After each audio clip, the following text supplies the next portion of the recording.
Hello and welcome to Nerds and Words, Episode 7. I'll be your host, Tim Allen 1337, right along with Potion Shop TV. I'm joined, as always, with the crew of nerds. We've got Moreland TV, voted most likely to steal your girl. Hi. Joe Never Fails, king of math and averages. Yo. And Potion Shop, the person who does the crimes in the showers and giggles at you while you talk. That is I. We got a bunch of good content lined up for you guys today. We're going to be going over the Heidel Ball Q&A questions, which is different information than what was originally gone over during the actual Heidel Ball. So there's new information in there. We're going to go over the patch notes as always. We're also going to talk about our weeks. And then there's been a lot of stuff happening. Mixer shutting down.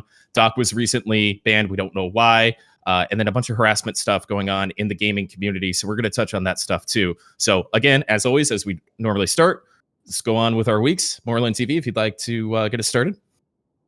I had a super fun Ultima Online stream a couple days ago. So there's probably going to be another one in a couple days. Some super rich player on the server is letting his house collapse on Sunday or Monday. So like 5-6 years of wealth is just going to be scattered across the ground, and we're all going to be killing each other for it. Wow. So yeah, I'm looking forward to it. I might start to actually streaming that game, like, you know, maybe once a week or something. It's been a lot of fun. Hell yeah, dude. Other than that, it's just been season grinds. Lots of circles of Fogans, lots of failed Tet Tuvalas. I have not hit a single Tet Tuvala this entire season. I failed every single one. It's just like 2016, dude. Dang. What stacks are you slinging on? Are you talking about accessories or gear? Just the gear. I've been hitting it on 35 to 45. They fail every time. That's rough, dude. Yeah. I'm about to just cron it and be done with it. I cron a lot of mine. Yeah. I mean, the only reason I'm upgrading it in the first place is to get the 60 stacks. So if I'm making stacks by failing Tet, it's not the end of the world. But yeah, it is kind of like, okay, anytime now. You're having fun with it? Or are you just miserable? I'm having fun with it. I'd have a lot more fun if there was PvP. There's been just grinding on top of people at Fogans has kind of gotten old really fast. I would like it if we could at least flag up on each other. I think that's the fingers crossed. That's what I want the most out of that thing too. Yeah. They said PvP is being added on the other regions this week, so maybe next week we'll get it since we're a week behind. If we're truly just going to be a week behind on that, that'd be very refreshing for the season server, right? Making it something kind of new overall. Man, there is so much. So that was my week. There's so much to talk about as far as BDO stuff. It's like just overall overwhelming the amount of information we have to cover. Potion, how was your week, dude?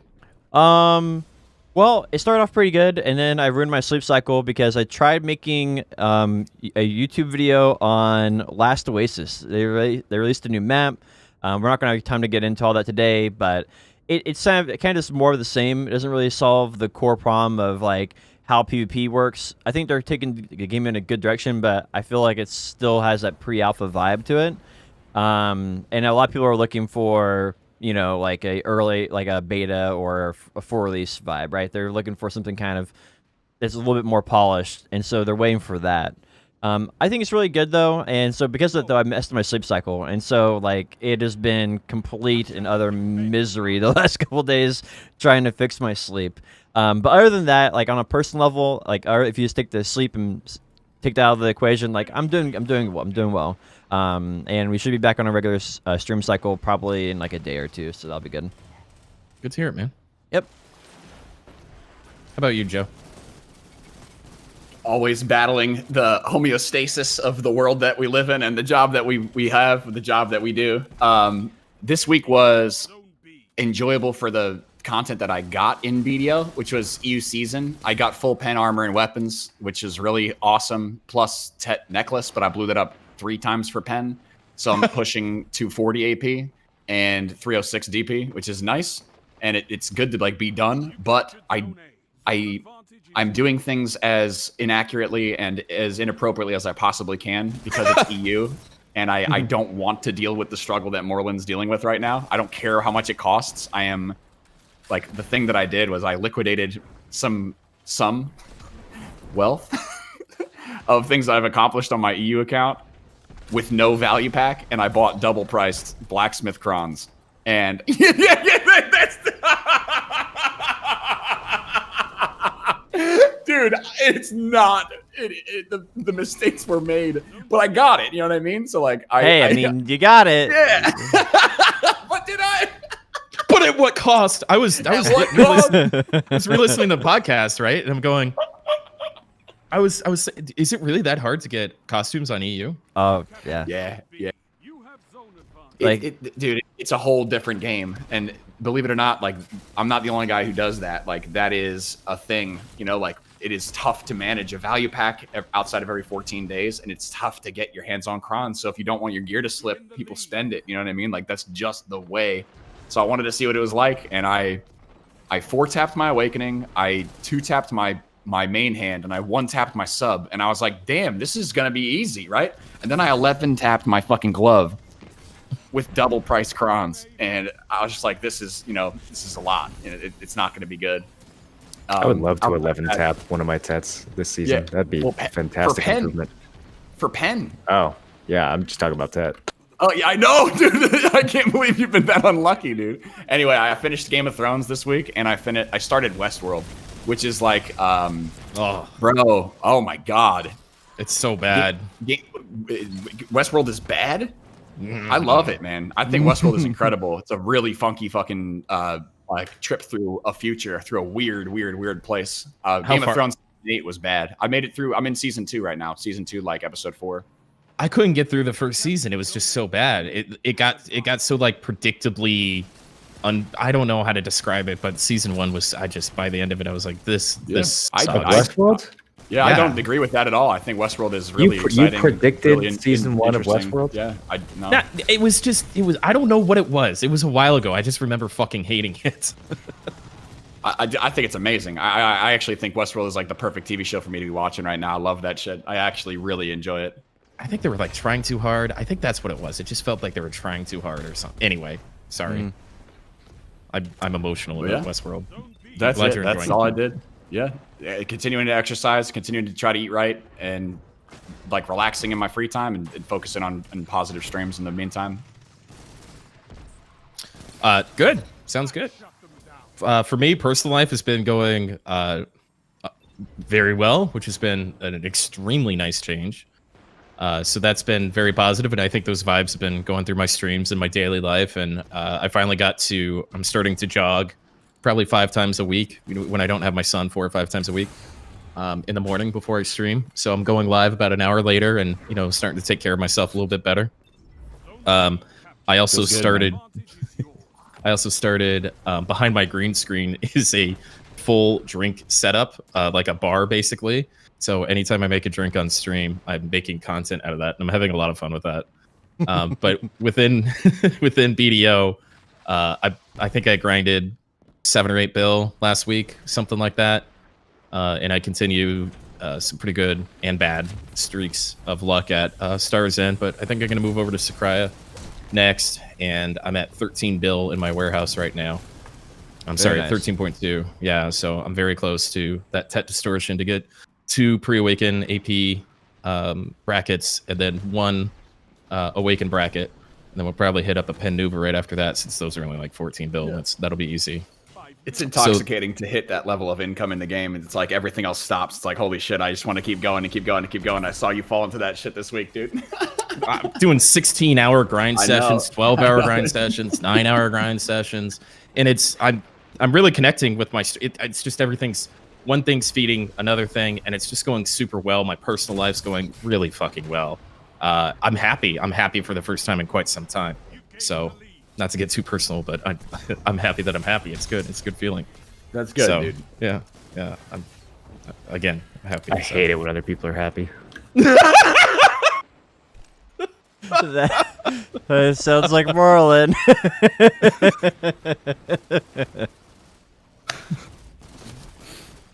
All right. It won't last long, Moreland, I promise. All right, Poster, do you want to guide us through some of the patch notes and the outline that you got for us? Yeah, absolutely. That'd be great. Cool.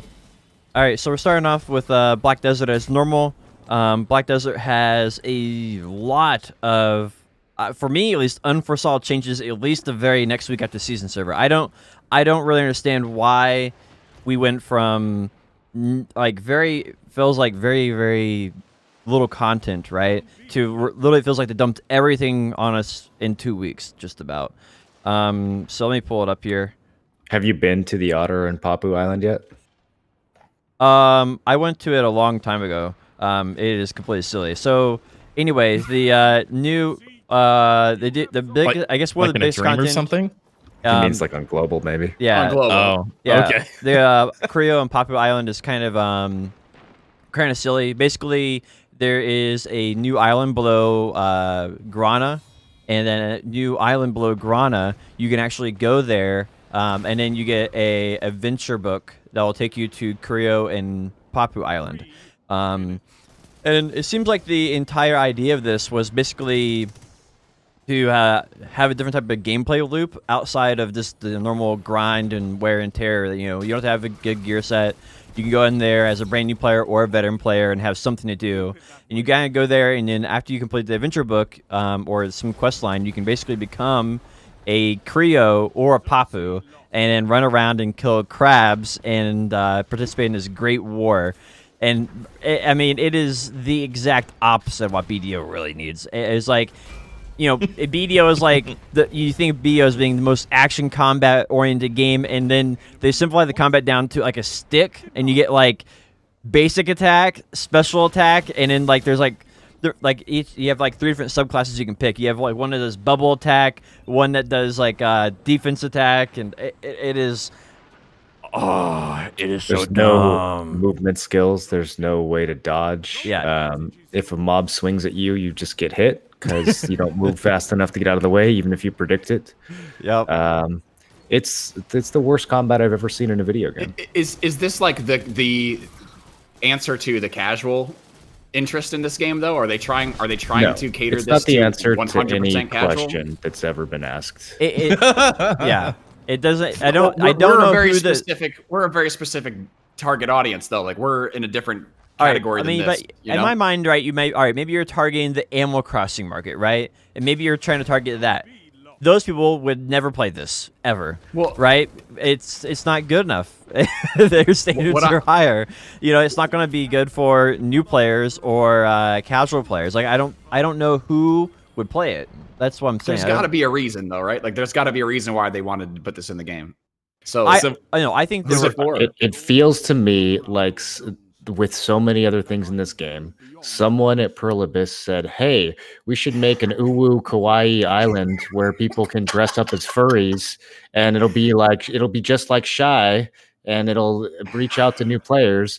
And then the developers who had to actually work on it went, "Oh God, I hate my life," and just did the bare minimum that they possibly could to get this thing shipped and done so they could move on, and didn't put any sort of like additional thought into it beyond that. That's what it feels like to me. Yeah, I could definitely see the developers getting something along the lines of, "Hey, we need new content that's separate from everything else in BDO, and we want it to feel unique. Anybody can do it, right?" And then they're like, "What does that mean? Okay, well, weird island. Okay, gotcha." Well, You know, from the way you're describing the combat, it sounds like they're just promoting Guardian play, right? Would you say block attack? You can't even block. You have a Like, basic you block. attack that charges up a special attack, and that's it. There's no dodge. There's no anything. It reminds me of like those World of Warcraft like little mini quests that you do where you'd hop in like a little machine or It's a mini something. Yeah, a little mini game thing. But I think this with this being this big of a flop, I think it really kind of shows how unprepared they were for the Heidel Ball, where they're basically just going over patch notes that come out a month later. Yep. This wasn't like a major content thing. They were just like, oh shit. I think they That's landing in wanted a it to be month. major content, and it just wasn't, right? And they kind of Yeah. realized, I think that too. They're like, "Well, it's already that got made. Might as well put it out," you know. I don't know. Anyway, if you want to judge it for yourself, feel free to go over to the island and do the adventure journal and try it out. Right, you're gonna love it. I guarantee it. what are the rewards too? I heard it was a 50 stack plus a loot scroll or something like that. It's a repeatable No, loot scroll. the 50 is stack that what the rewards are? 50 stack is just an event. It's just you go talk to NPCs at Grandija, which is over by Grana. It doesn't even have anything to do with the Papus and Otters. The reward for Papus and Otters is, I think there's a fishing daily you can do for a loot scroll. That's like the only thing that's even remotely worthwhile. But I can't imagine it would be worth someone's time to go out there every day. I thought somebody said it was 250 just so they can get a little bit more loot for 1 hour. Yeah. No, the 50 stacks are separate from the Otter thing. Okay. And that's a one-time thing only? Yeah, that's just a one-time event. All right. Yeah, I'm trying to rack my brain for this at all, and I didn't see it, and I haven't heard anything. Apparently, the Loot Scroll Daily is also an event, according to Nabron. So, yeah. Who? So yeah, I think anyway, it's a mess. One thing I do think is more interesting though is the new Imperial Seals. Sadly, if they don't give you the old Imperial Seals, your old ones don't update. So you if all your old ones are still completely useless, right? So I have like 30,000 useless old cooking seals, right? And they didn't care to update those. That was very nice of them. You too could be the owner of +3 fine horse trainer clothes. I'm glad they didn't update the old seals because I feel like there's the more people have stockpiles of old stuff, that makes them hesitant to actually update it. So if they can just ignore the old seals, I think they're more likely to add new ones. So I'm okay with that. They already updated. They already have new ones. They released a whole new set. There's every single Imperial seal got replaced. All of them. That's what I'm saying. I'm glad the old ones didn't transfer into the new ones, because then it'd be one of those arbitrary things where like now you're suddenly rich on accidents. Just with I mean, it's not that crazy though. It's not that crazy, right? It's like 1 seal equals 2 eggs, right? Like it's like if you do the math on that, it's like basically no money. Even after you cook and everything, it's still garbage money. Really. Are you sure? I saw some milk in there as a reward. That seemed pretty good. 1 seal is 1 milk, right? So I have 30,000, right? 30,000 times the price of milk. That's literally how much it would be, and it's not like an insane amount of profit. 30,000 milk isn't even a big deal. No, it's not. Like I literally sold 30,000 milk after I got done making my Valencia meals. Like I sold 30,000 on the marketplace. It's not like that big. So you think they should have gotten buffed more? I think I think that honestly I think that it doesn't have that. It would have had a very small impact in the long term of the game, right? Maybe a short term, like it's flooded for a week or two, and then it sells out again, and then it's back to normal, right? I think for the amount of it's like 2 years of Imperial Seals, right? It's like 2 years, like for the kind of be affected by 1 week. Because I have 2 years of them, it's a very small price to pay for me to have a feel good about my time investment, right? And it's like the only people who do that anyway, the only people who care are like people who are like super like high up, right? Your most dedicated players. Anyway, the only way to get eggs is through that fucking chicken node, or both of them, and the only way to get milk is by farming or squeezing nipples. So like having a little burst of both of those would be great. Joe, stop.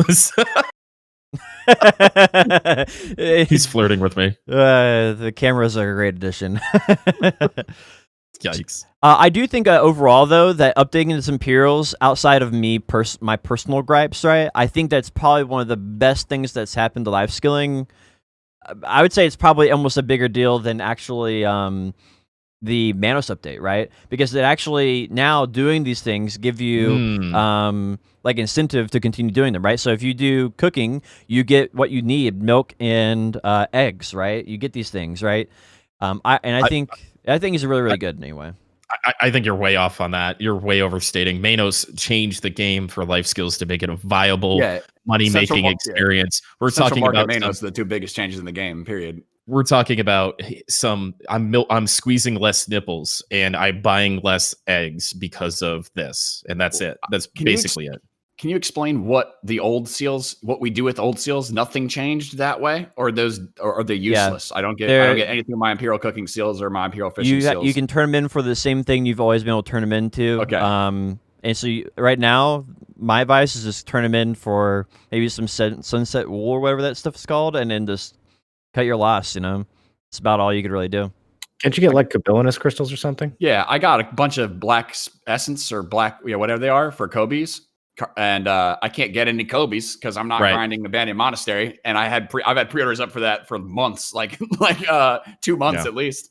I haven't gotten anything from it, and that's what I'm pissed off about. Is I'm looking at these new seals, and it's milk, eggs, sunset Sunset dried wool, which was not available. Oh, it was available before, right?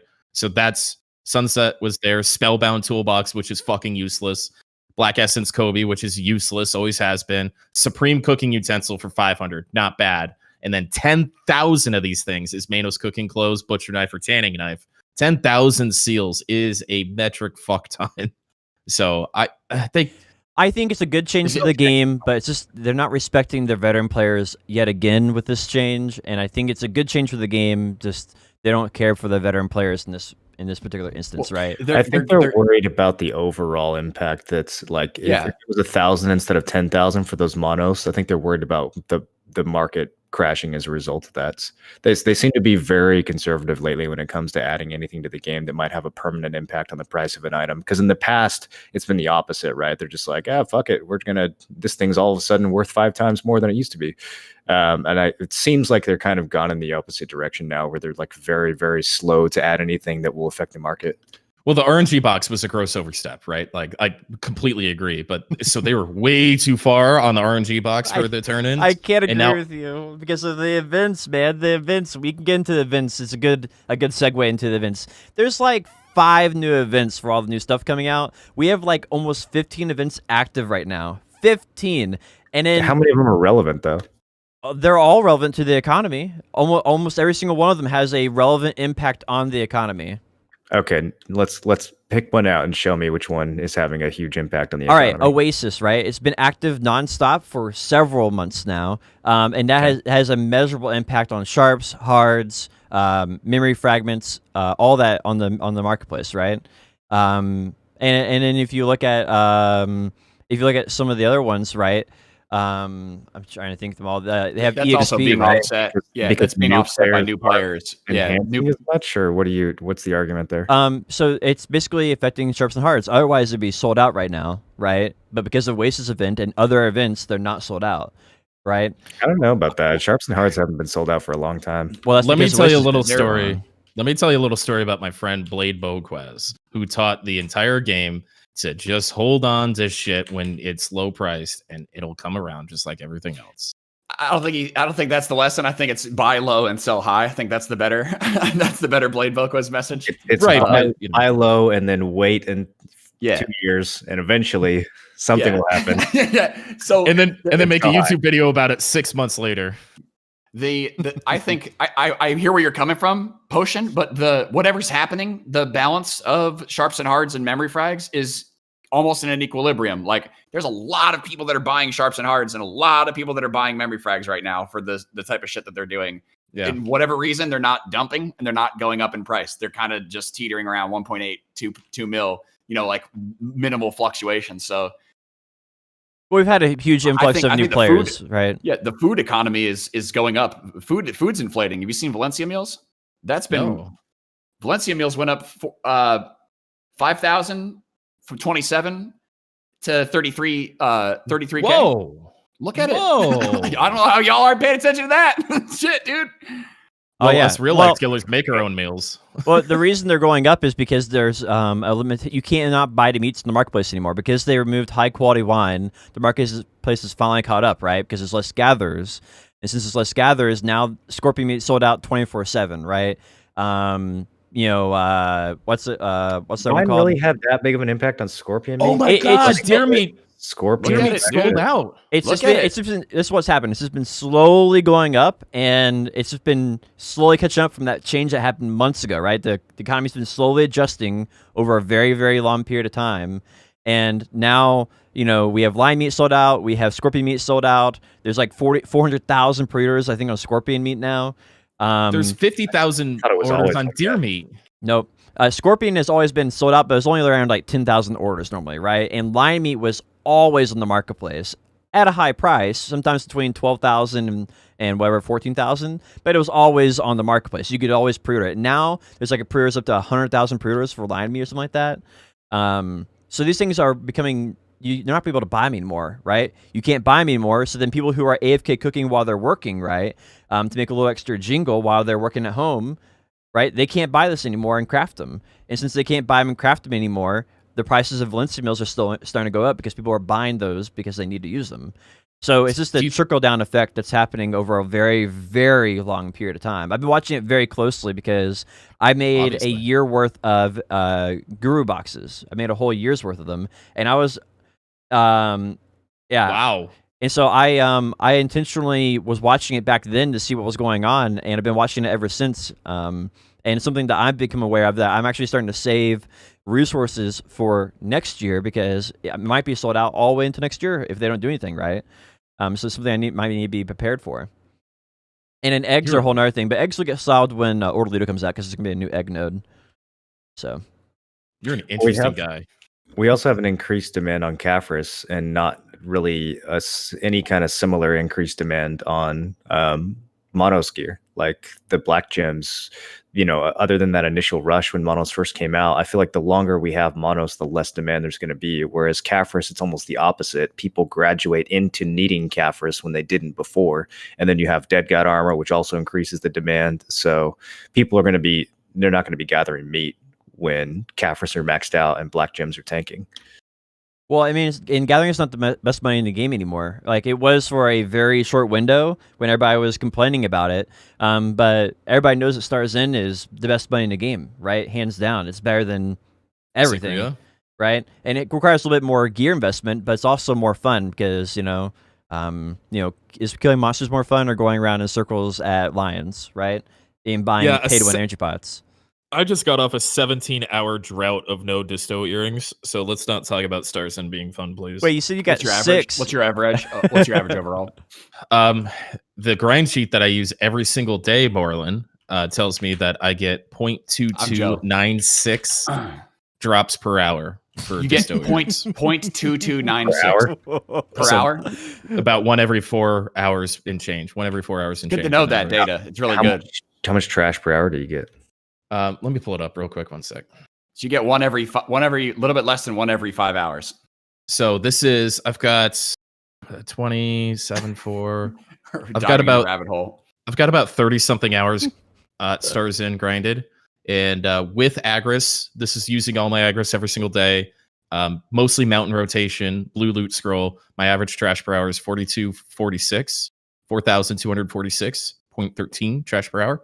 And then I get a disto earring with Agris, right? Which I know is low, but this is 90% of this is while I'm streaming. And then 0.2296 rare drops per hour, and an average silver per hour of 179,879,935 silver per hour. And if I compare that to Histria, I make about 139 mil an hour at Histria versus Stars In 179. I was only memeing. I didn't need all of that, but thank you. That's good. That's good information to have. We got to talk about your rotation, Tim. I know. It's the one that's free for literally 15 hours at a time.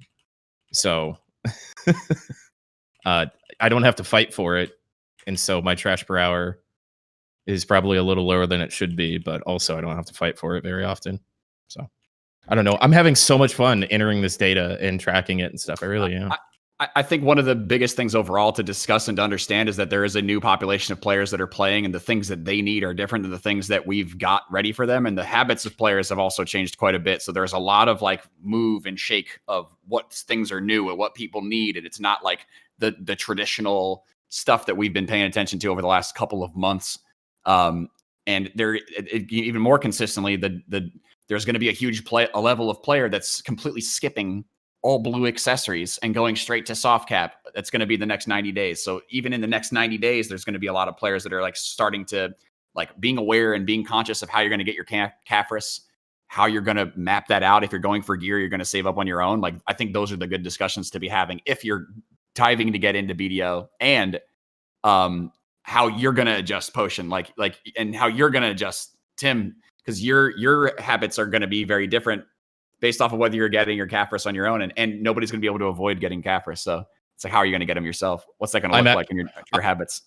So what I've been doing, I've actually already started preparing for that, in that I'm pushing my Manos level to get to at least 1250 for gathering.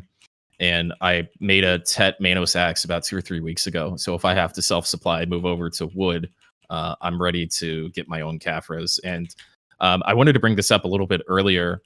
since they got rid of the high quality wine, the energy turn in, if you notice that now we have the weekly 200 pearl large energy pots instead, which I have been just chugging and sucking down. I feel like that might be on purpose. Profit margin opportunity, maybe a little predatory. Oh, the entire reason they removed high quality wine was entirely to sell more pay to win pots. That was the only reason. There's no other logical choice for it. Yeah. There's no other logical reason for it at all. Like, it doesn't make the game more enjoyable. No. Does it make the game more balanced? No. I mean, look at it. It literally ruined the entire gathering economy in the entire game. So why did you do it? Right? Okay, profit margins. Right? That's the only reason. For sure. Well, they get my $2 a week. Hey, it worked, right? I mean, how many people are spending $2 a week on that, right? Probably a lot. At least 10. It's just $2, $8 a month. What's your Pearl code again, Joe? I don't do anything that has anything to do with referrals that might be interpreted as against the spirit of BDO. Thank you very much. Want that on the record. how the battle pass code you had from last week? BDO SCH, whatever the heck was. What was that? JNF10. No, that's slander. That's slanderous, dude. That's still serious, okay? Oh shit. That's still serious. Sorry. That's still serious. Do you guys want to talk about donkey gear? I think that the idea behind donkey gear is actually really, really good, but the implementation is bad. So good core idea, bad version in BDO that we got. Why are they so fucking obsessed with shy? Can they just can they have life skill horse gear? That's the next thing that's coming out. Let's talk about what it is. Bring it to horses. Sorry. Let's talk about what it is. What's going on with the donkey gear? What is it? So I think the idea that they had in the patch notes, right, is basically we want to make something that's not relevant, and we're doing that by giving donkeys gear, and then that's going to make them relevant because you can now get EXP life bonus, right? 10%. Okay. I think it's like 10-15%. So it's like the thing is 10. With that is like that's not a big enough buff for me to spend my time to get that, right? Unless I'm just like one of the most try-hard, like Jordan TV, I'm gathering 10 hours a day for gathering EXP, and I'm getting a pin, silver embroidered clothes for it, right? Like, yeah, really, it's only like 1% of the 1%, right? It's like something that I would never go for. Is it like Krogdalo enhancement? Is it like a whole set like that you have to... It's actually the exact same thing as Granara and Krogdalo gear, but it's for a donkey. The exact same. They have the exact same appearance, but it's just scaled to a donkey. Except this time you need to get materials from Otter Papu Island to make the gear. So Otter Papu Island, we were asking what the rewards This is for shies. Yeah, what the? It's all for shies, dude. Is there that big a shy population? Are we missing out, Tim? Are we missing out, dude? Don't start. Are shies taking over the game and we don't know about it? Maybe it's something I just don't understand. I don't know. Maybe I'm just out of the loop. Potion, so you were talking about how this is stuff for like Jordan TV who, gathers all this time. But didn't you just get done saying that you made a year's worth of guru boxes and you don't think it's worth your time? Yeah, but the EXP, it's just EXP is not worth anything in the game. There's no purpose to it, right? There's no purpose to cooking EXP, gathering EXP, getting 65. None of that stuff matters at all. I mean, whoa. That's not right. That's 100% wrong, because that cooking mastery is huge, because you shouldn't buy clothes, because if you do the math on buying cooking clothes, you'll never recoup the ROI on it. You'll never do it. All right, do a lot of life skilling, but that extra 10 to 15%, if it's not the sweaty of an investment, is it less than rolling to master one? You know what I mean? Like an extra 10 to 15% life skill EXP on everything. That saves a lot of people time. Would you like to buy a Book of Life that gives you 50 Secret Book of Old Life, or Secret Book of Old Moon that gives you 50% life EXP? I think is what it is. Maybe they're not 20, mutually exclusive. What is it? They're not. Yeah, right? They're not or would you like to go for like working like 100 hours or 200 hours for some horse gear for 10%? Dude. If you're pushing gathering levels, you get every different bonus that you possibly can. Try to. Yeah. It's just the time investment for me it doesn't make sense to me. Like even as a passionate player, I I just don't think there's enough people who'd be interested in it, right? If it was like 10 hours of work, right, I think everybody would go right for it, right? I'm 10 just hours not of work. interested think in that's it. 'Cause I don't want to yeah. have to be playing a shy. That's the Well, main that's- reason. I'm Yeah, not what the good. fuck is that? What is their obsession with this dog shit weird fucking class? No, man? any class can Like, use if a donkey. Any class can use a donkey. Yeah. Oh, I thought it was like the shy no, dog. no, no, no, no, no. They Any changed that. class They can changed use that. a donkey. But I'm not going to ride a donkey to my gathering spot every time I want to gather just for 10% XP. Like, No. You leave it in beer because everybody knows you only gather there for EXP. So you just leave it there. You pull it out and use it. That's it.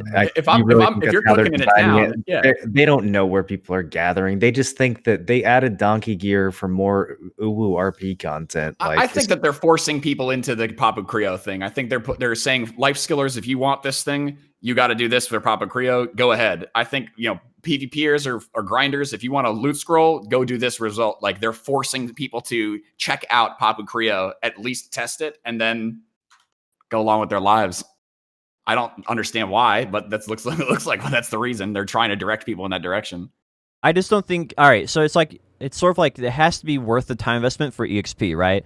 Because is it better to go and like the number of hours you'd have to gather to make up for that number of hours you wasted getting that gear doesn't make sense, right? So if it was 10 hours, you could probably justify it because you could probably gather for 100 hours and then it would equal out, right? You'd get more EXP that way.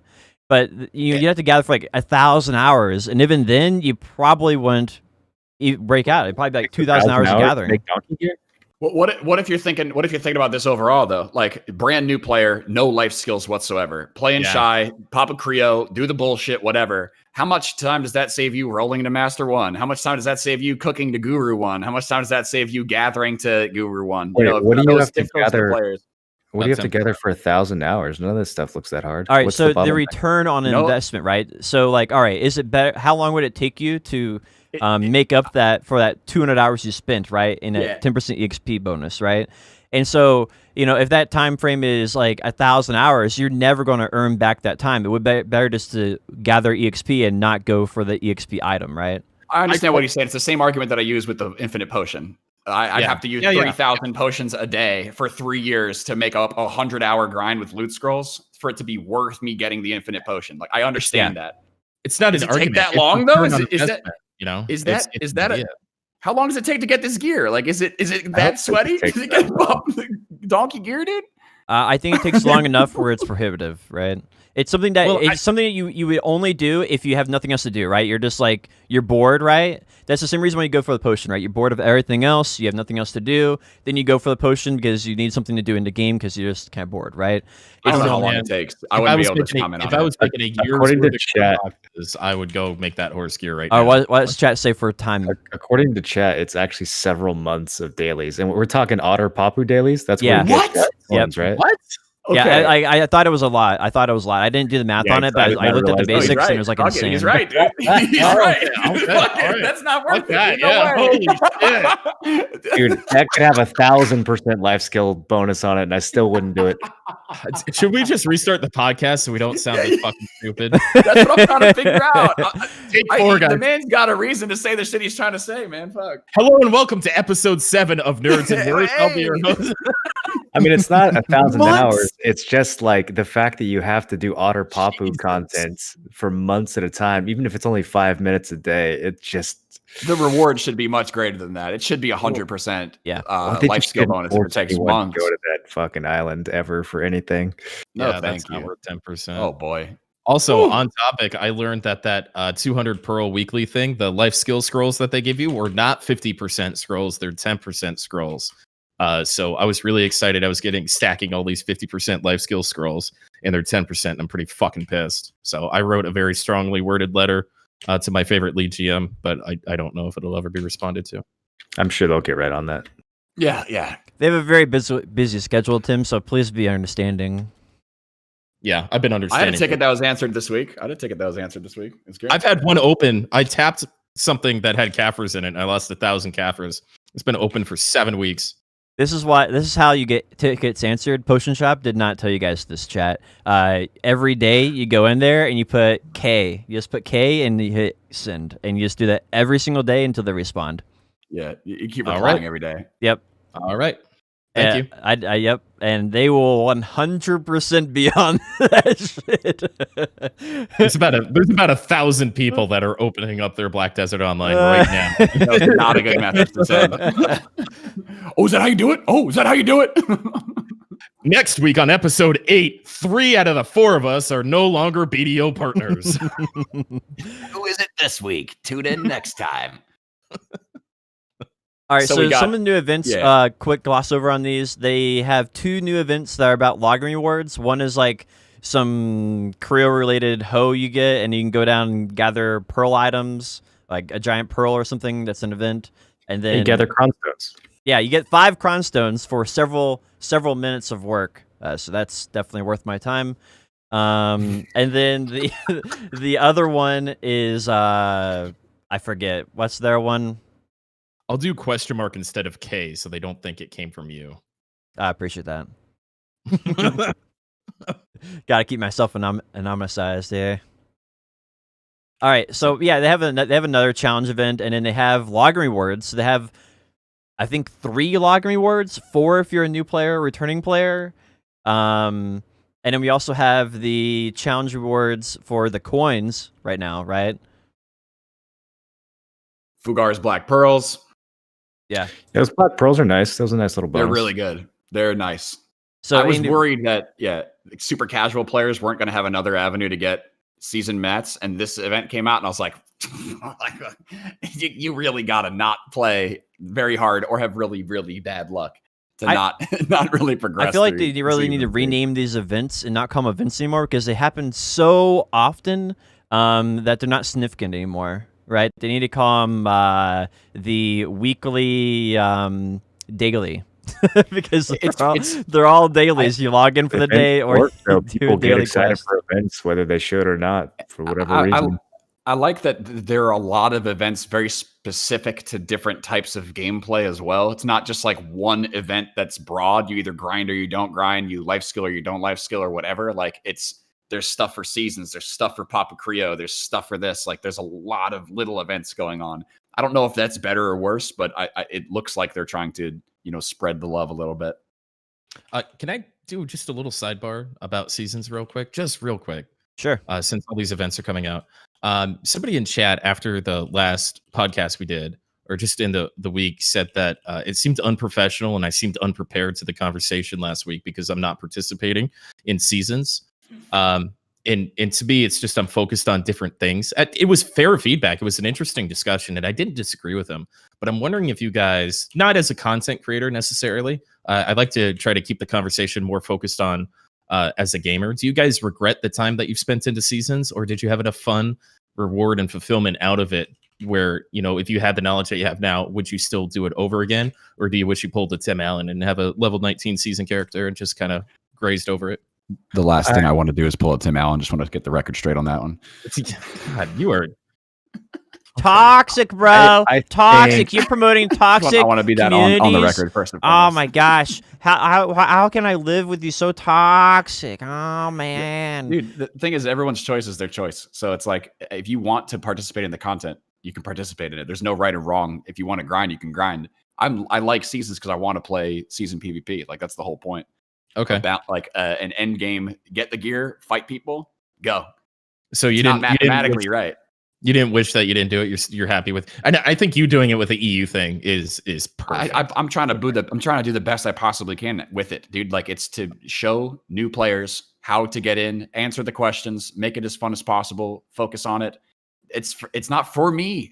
If I had everything my way, I'd be grinding Sycria. You know what I mean? Like I'd be going Pen Blackstar. If I had it my way, it's for more people to check it out and like BDO potentially because of it. That's why I'm trying to do it that way. Mathematically, dead wrong. No, that's not what you want to be doing as an end game player, obviously. Especially when you have to purchase Blackstones from or Crownstones. Cromstones, dude. Obviously, I'm making backwards progress on my EU account. But What about you, Moreland? I think I was more asking Moreland that. I would have skipped it. Knowing what I know now, I definitely would have skipped it. I think I would still do the dailies because they're fast, and that Pin Kaposha, I could use that to replace one of my rings for a little while. But actually making a season character and grinding the gear and everything, I mean, the main thing I got out of it was like a couple maids and some fail stacks. I could have gotten that stuff other ways. It wasn't really that exciting. I think that the actual season itself could have been it could have been rewarding just to play this season, right? Like I don't actually need any maids or any rewards or any silver or anything. The season could have just been fun, Yeah, and that would have been yeah. enough. But Yeah. they didn't make. I don't think they made it fun, and you know, it would be easy for them to make it fun. One way they could do that is by adding PvP on day one.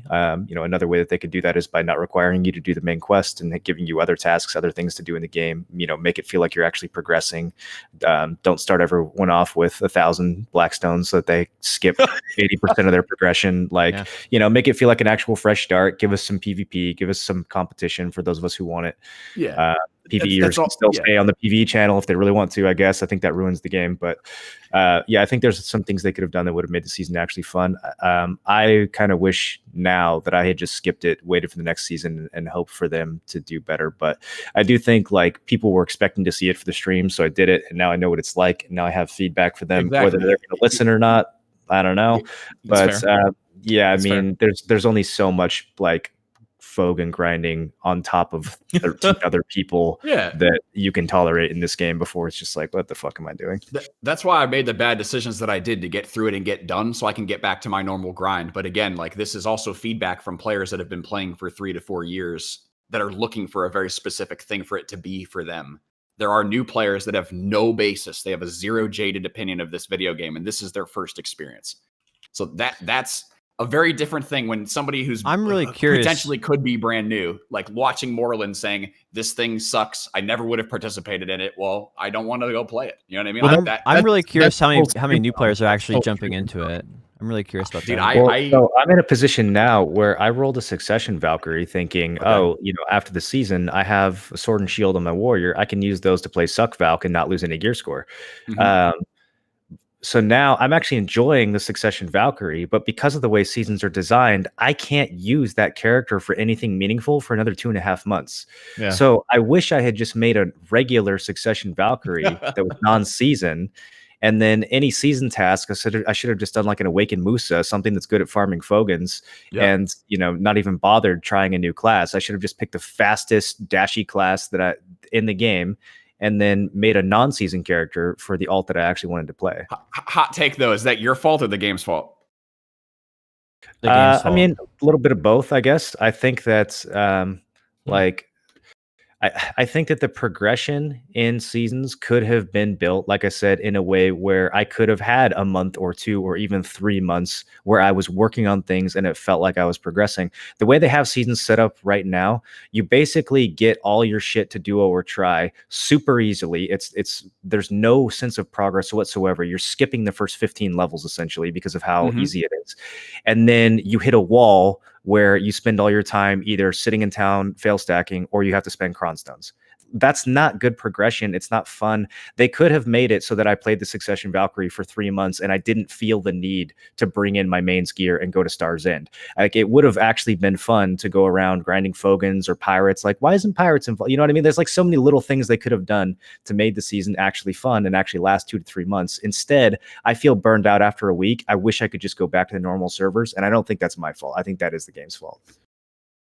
So what I was trying to avoid turning this into a 15-minute discussion. What I wanted to cap it off with is that I feel okay skipping season 1 because I'm actually really excited for season 2. I have pretty high expectations, which is a dangerous thing in this game.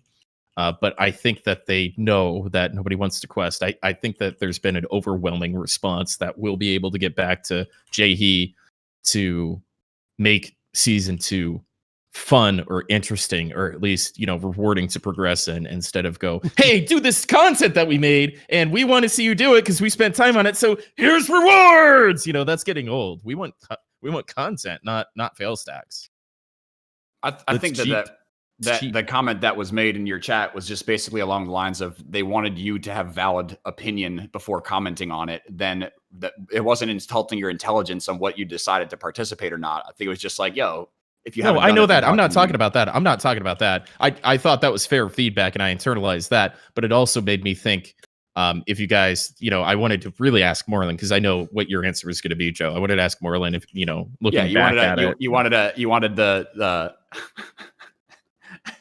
I got you. I just thought it was an interesting topic point. There's no, I wanted anything. I was curious. Just respond. I feel you wanted somebody to co-sign your decision to not participate. I feel like Jesus overall Christ. though, like the season, I don't know. I feel like with it, dude. all right. So like to me, like I've done questing, right? They added this thing in the game that says do 30,000 quests, and it's gonna be a ton of fun, and you're gonna get a 300 fail stack for it. I tried it, got to 10,000. I was like, this sucks. And if these developers have been saying we play the game too, if they had, they would have had that same thought already and realized maybe we shouldn't have made the seasons about questing the entire time. And if we had played the game, maybe they would have realized PvP is the most fun part of the game, right? And we could have incorporated that in the seasons, right? I mean, it's the whole reason to get gear, right? If you don't have PvP, then there's no reason to get gear, right? That's literally the only motivating factor, right? Is it fun to go to higher grind spots? No, not really. Again, it has to do with the pacing. I don't feel like this is a super hard problem to solve. I'm not even upset that I have to quest. I'm upset that the first 80% of the game gets skipped. It doesn't make any sense. Why am I doing the main story quest when the main story isn't relevant to the season? If I actually had to spend time killing Fogans, swamp Fogans, like the level 30 ones or 20 ones to level up like you did when the game was new, then the main quest would be fine because I'd be doing a quest here and there. I wouldn't be literally auto-pathing for 10 hours to get the first 3 quest chains done because every objective was trivial and I was super leveling and super geared. Like, if they fix the pacing, then I'll do the main quest. But I don't want the main quest to be the only part of level 1 through 55 that matters, because I'm literally just auto-pathing on my horse the whole time as a result. And I think that is the best type of feedback that anybody who's played the game for a really long time can express, is that there's a very big difference between someone who's played this game since release and sees seasons and someone who's never played it before. And the people that have never played it before have no fucking idea why it's not. Why shouldn't this be perfect? Why do I have? They just think it's the story, right? They have nothing to base it off of. I think that there are so many little tiny things just like that. Like, why, like, can we give that type of a feedback back for second season? Because that's the most important thing. It's not like, I think there's so much stuff you can talk about in terms of like streamlining and improving the process, but it's more like relevance. How can you make it applicable to everybody? And how can everybody actually enjoy this experience so that the reason why people are spending time isn't for just, like Tim said, X gear or X reward. It's actually like the game itself, the content, the fight along the way, the story along the way, etc. It's interesting in a way. I think everybody has their own reason to enjoy a video game, right?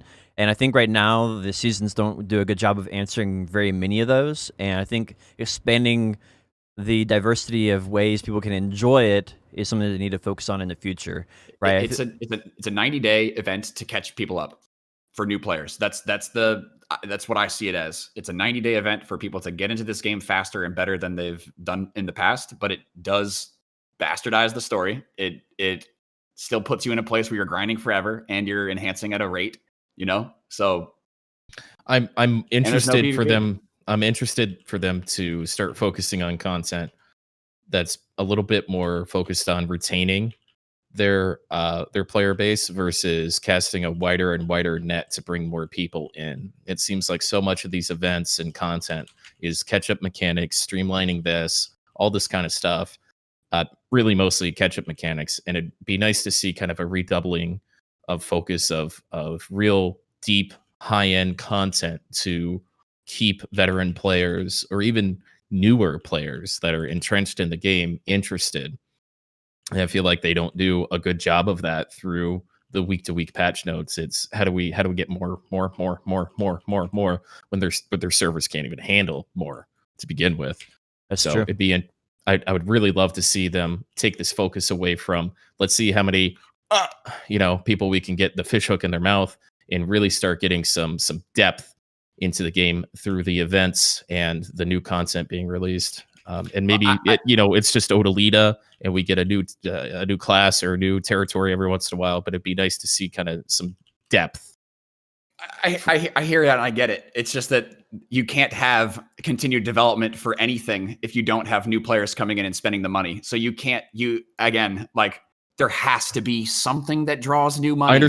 I understand that it's a into the vicious circle, game. but if this was a scale, right, what would that scale look like? How far weighted? Well, would I think where your example, Joe, your thinking is really good. If there's more people who don't know about Black Desert, right? Black Desert's already hit market saturation for its target audience, right? Like people who want to play an action MMO who have not heard of BDO. That is the target audience right now, right? How many are there? There's not very many, right? Everybody who's played World of Warcraft, most of them have heard about it and probably like hard no, right? I disagree. No, I don't. Yeah, I disagree as well, because there's been plenty of games like, something like ESO comes to mind, where people will ignore it for years. It had a bad launch, like bad reputation, and then all of a sudden it has an update and hype starts to build up and people come back to it and suddenly it's doing better than ever. Albion just went through the same thing this year. They're breaking their own records from launch, and that game's been out for like 3 or 4 years now.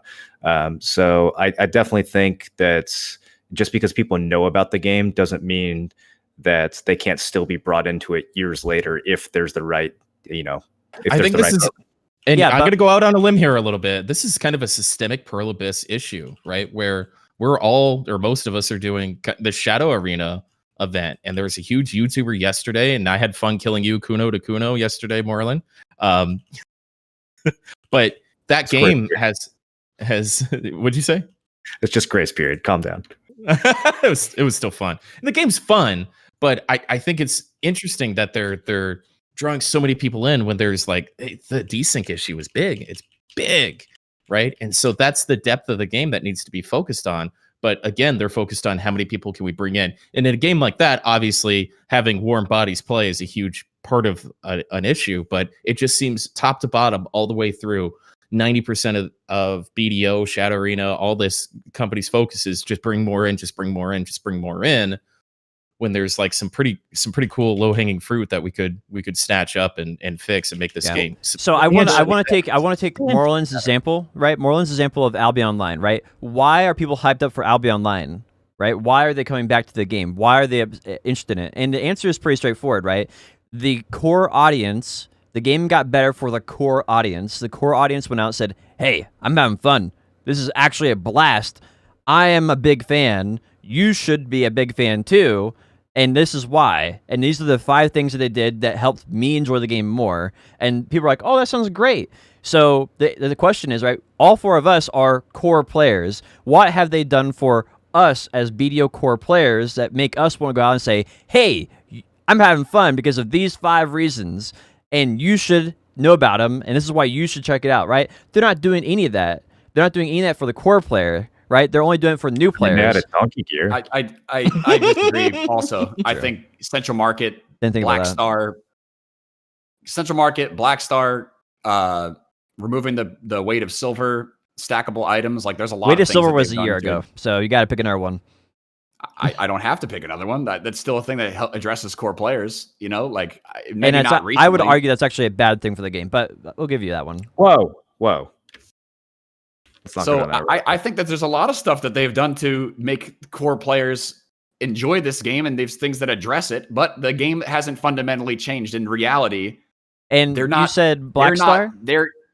Blackstar is a positive change to the game. Yeah. Armor or weapon? Weapon. Anyone is enjoying the game more because of Blackstar, though. I don't think it's more fun. I'm not talking about that. I'm talking about something that's to address us. In what I will say in agreement is that how many of the core players have stopped spending? They stopped spending because they don't enjoy the game. It's pretty straightforward, right? You don't enjoy the game, you stop spending money, right? Have they? Yeah, 100%. Okay, so if they've stopped spending money, why are they targeting content for those players when they're trying to literally target content for people that are going to spend money? Because you want them to spend money. That's the whole idea, right? That's the business decision behind the model that Pearl Abyss uses. That's the reality of what we see. They don't want to spend money, a large amount of money, on a small amount of players that aren't paying money. They want to spend a large amount of money on a large amount of players that aren't playing the game at all, that they're trying to make that $20, that $22 All right. out of the But how Black they've Pass. marketed the game for new players for 4 years now, and so far that has not done anything phenomenal for the game, right? So when do you start trying something different, right? This is a $500 million a year company that's gone from PC to console to mobile in I just don't 150 see it, different man. countries. Like, you might not see it. Look up the quarterly earnings So- reports. Like, you can see what the company's doing. Oh, I'm not Those arguing are about the money thing. I'm just saying I don't see what they're doing for the core player. It makes the game better in the long run, and right? Obviously, you could. The reality you could, is pay to they win don't games need obviously to. make money. There's no argument there, right? They don't need to, because the company is successful at what it's doing right now. If the community wants that fucking content, that everyone has to say, we're not going to spend any more money unless you address these core gameplay fucking issues. And that's not going to happen. Which They is could just why keep throwing marketing dollars at new players, but I mean, Potion has a point. If you really I want agree. the game to break through, then you need to make the game better for the people who are already playing it. And people will, like, veteran players will continue to spend money if they're having fun, and but even more than that is they'll continue to improve the game's reputation if they're having fun. I'm agreeing with all these things. I'm not in disagreement with that. Like, they're just playing it because they've been playing it. They're not excited about it. When people ask them about it, they're not like, "Oh yeah, you got to play this game. This new expansion is fucking crazy." They're kind of just like, well, what else is like? Well, I gotta get my Forced next hype. 10. Like, Yeah. I think almost every veteran player lies about how much money they actually spend on this game. true. Yeah. Some do. I spent $100 in the last 3 months, 4 months. So yeah, but all right. So my point is very straightforward, right? They don't Every make veteran player lies. my point is Look at my very fucking- You look straightforward. at my PayPal, bro. I'm Fucking teasing A, with you, dude. man. I'm teasing with you, man. So veteran players are enjoying the game, so they don't spend as much money. So Pearlbis says, well, since they're not spending money, we're not going to develop any content for them, right? It's It's sort a of vicious cycle. yeah, it's a vicious cycle. That makes it where they continually do less and less content for the veteran player, right? There just has to be a reality coming to Jesus moment at some point where we say we are not going to get that shit that we want. If I'm going to continue to try to have fun in this game, I can either keep fucking complaining or just have fun. That's the point that I'm trying to fucking make. They are trying to release content for veteran players. They're just not good at it. Yes. So we need Yes, to give dude. them, Okay. we need to give them the feedback of what works and what doesn't, because they keep They doing need to things that accept don't it. work, Yeah. and they keep adding things to the game that make it lose the initial magic rather than recapture it. That's The why we gotta feedback is participate there. in it and give that feedback. That was the most egregious part, and I agree with you, right? I agree with you so much. That was the most egregious part of that Heidel Ball thing, and why I get this burning feeling in my chest is when Jay gets up there and goes, "We understand that there is a real magic of BDO in the early days, and But we don't know why it happened. and we're focusing on trying to figure out how to get back there. To that end, we have no idea what to do." I'm doing a bunch of hand gestures, Spotify. My mind, it bends my. So yeah, it's a rabbit hole. It's an interesting conversation, but it's a little. I'm a little salty, but to that point, I have stopped trying to just complain and go, "This game should be better." Exactly. Exactly. Cap C. All right, so first, hold on. Let me finish. Okay. Finish. All right. I've just gone, I'm going to grind. I'm going to get a shit ton of gear, and I'm just going to laugh every time I kill somebody, and I'm going to call somebody shit every time they kill me. And that's going to be fun for me. That's what I want to do. And I'm having more fun with this game, alleviating myself of worrying about what they're doing right and what they're doing wrong outside of the couple hours that we get together once a week. And that's the best thing I think that any veteran player can do to talk to a new player and say, "Hey, I'm glad you're having fun. If this excites you, check this shit out. But just know that you're going to get to a point at some time where It's all for nothing." where you're just going to have to say to yourself, "Do you want to do this forever? Or is this still fun for you? Or do you want to go do something else? Do you want to play Destiny?" And that's why I was trying to say that maybe they're doing a great job of getting more people in here, especially Pearl Abyss, trying to, bring more people into the branches altogether, all that kind of stuff. But I think it's starting to outweigh, and there's a bunch of just the fruit is on the ground. It's so low hanging for them to really just give this game a little more depth and bite in the long term for the veteran players and for the not so veteran players. It's the case with that almost every fucking video game is that feeling too, because there's always going to be constant development for getting new people in and catching them up, and here's your jump potion, and here's your your new expansion deal and everything. And what else do you get? More of the same, more of the same dungeons, more of the same fucking raids. It's a tough thing for ongoing development for a large project like an MMO, dude. It's a tough thing. But you have to look to companies that are doing it really fucking well, like Destiny, right? Like they're bringing back old shit, but in a brand new fucking way that's pleasing their fucking player base. So, I'm sorry for the rabbit hole, guys. I really am. I thought that was a good conversation, though. I appreciate it. Blackstar Armor? Debate everybody into spending tons of money, wasting all their money, then realizing they have to sell it back to the marketplace because it's a pile of shit. Yeah, it's not the most exciting piece of new content. Huge miss. BDO, we were so close. I don't understand why they even released it, with the way they have. It doesn't make sense for new players. I feel like they should double or triple the pin enhancement rate, and then it would kind of make sense for newer players, maybe. Like it could have been like Blackstar Weapon, where you use it as an alternative to Zarka. The problem is they needed to balance the stats differently because what armor is slanted by Kaphra stones in a way that weapons aren't. Like it's way more impactful. Kaphra stones are way more impactful in armor than they are in weapons in terms of like the overall usefulness of that item, or in terms of like the percentage value of that item. So yeah, the way that the Blackstar levels are set up, it's kind of like there's no version of it that is more efficient or more useful than just Kaphra-ing a regular piece of armor. Here's the easy fix. Not Kaphra-ing the Blackstar weapon. I don't think that's egregious. I don't think it's a terrible idea. I get it. Because of the monster damage, it's a trade-off. It's a gearing thing. But you should, with the way that the Blackstar armor released, you should be able to Kaphra it. I don't see why you wouldn't be able to, even at a much higher rate. So, all right. So I think you guys are talking around the true issue here. The true issue is that if Blackstar armor as it is was released right now, and there was never going to be anything else that would come out in the future, it'd be fine. It'd be a very good PvE solution for new players. Right, and it would be perfectly balanced the way it is right now. The problem is that armor PvE item for new players. The monster damage reduction on it's insane. It's great. But who cares? You don't need monster who damage. Who fucking cares? Yeah. If you're a PvE PvE player only, you don't want to do PvP. You need something to get into Sakraya earlier. It doesn't matter, dude. You literally are better off Kaphra-ing a regular piece of armor. You do not need that monster damage reduction for anything except for Ash Forest. That is the only place in the game where you need it. Anyway, we could have a nice argument about this, but I've already done the math on it. Okay, you've done the math. Okay, yeah. So it's finally it ain't me, baby. Let's go. Let's go. That was the biggest eye roll I've ever seen in my life. Holy shit! He leaned back for that eye roll. Their eyes at that comment. He leaned back. back. So not the pin, but the TET for new players is more money efficient DP wise if your only goal is to do PvE and get to Sakraya faster and stars in faster. Because it's the same cost as going for like pin boss gear, right?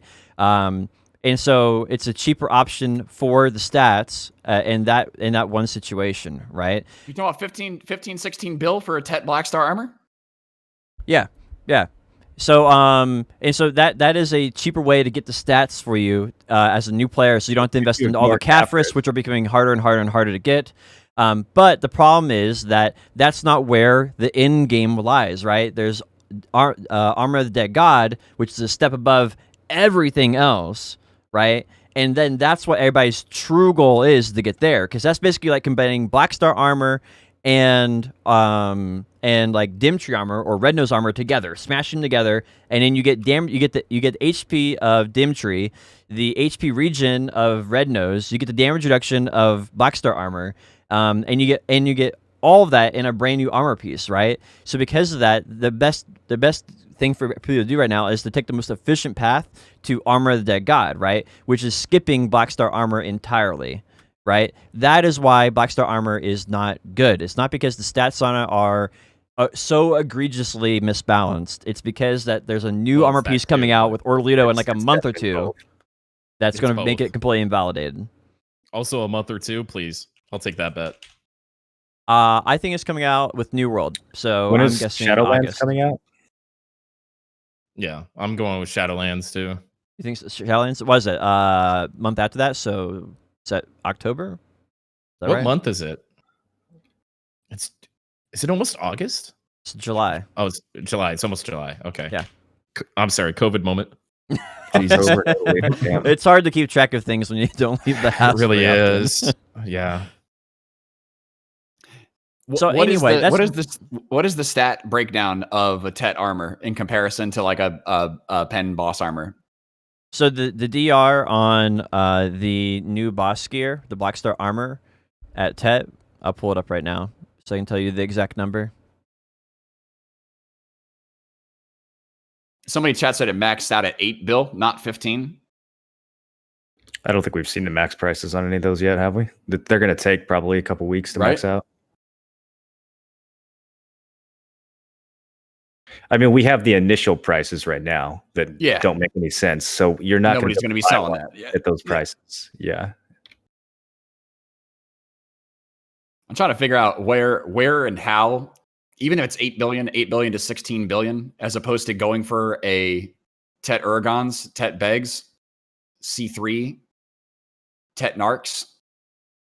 It doesn't Kudum actually. build? It doesn't actually say on the codex what the exact monster DR is on it. Like an 8 billion silver defensive upgrade. With the Black Star armor defense at Tet? Yes. That's what I want to know. The monster damage is 9. The monster damage reduction, it says it on the item. It's 9. It says 9% monster damage reduction. No, not percent. 9. Monster damage reduction plus 9. Like 9 extra DR to monsters. Way better to just Kafir's regular armor. Yeah, there's no way. They're not even. If that wasn't a percentage, there's zero chance 9. that. Yeah, no way. Pen is 13. Do you know how once I started focusing on my armor, and some of my armor was above, my enhancement sucked, right? My enhancement shit sucked.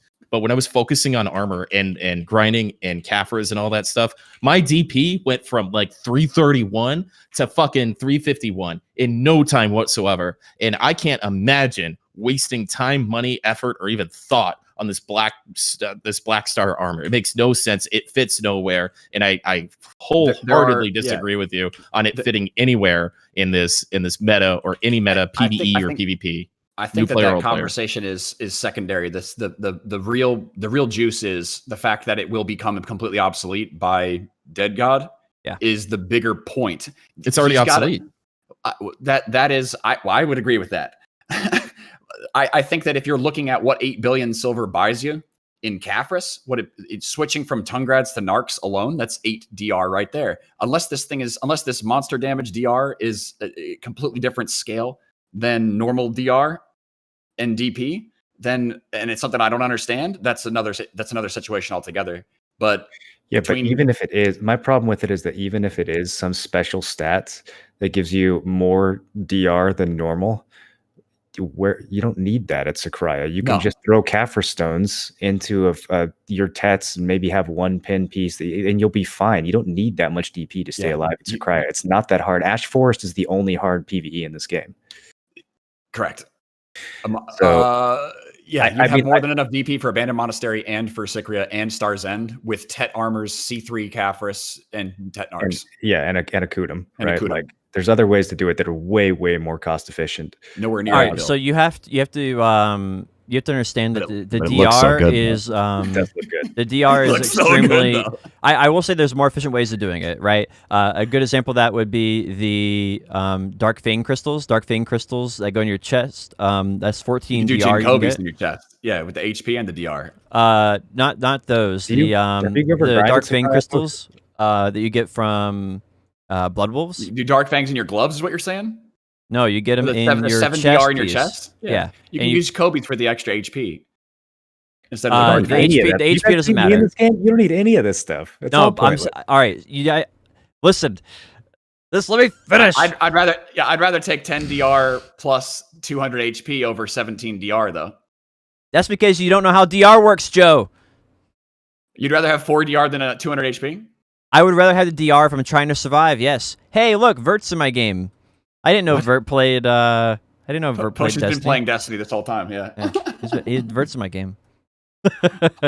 So anyway, do you want a fucking autograph? Come yeah, on, please stay focused. do. Yeah. Jesus fucking Christ. So So anyway, the DR is extremely important. For example, a lot of players have trouble in soft cap gear going to Ackman and on like Archer, right? They go to Ackman and Archer in soft cap gear, and then they find themselves dying a lot because of the CCs. When they get that CC comboed on them, they die. Oh, really?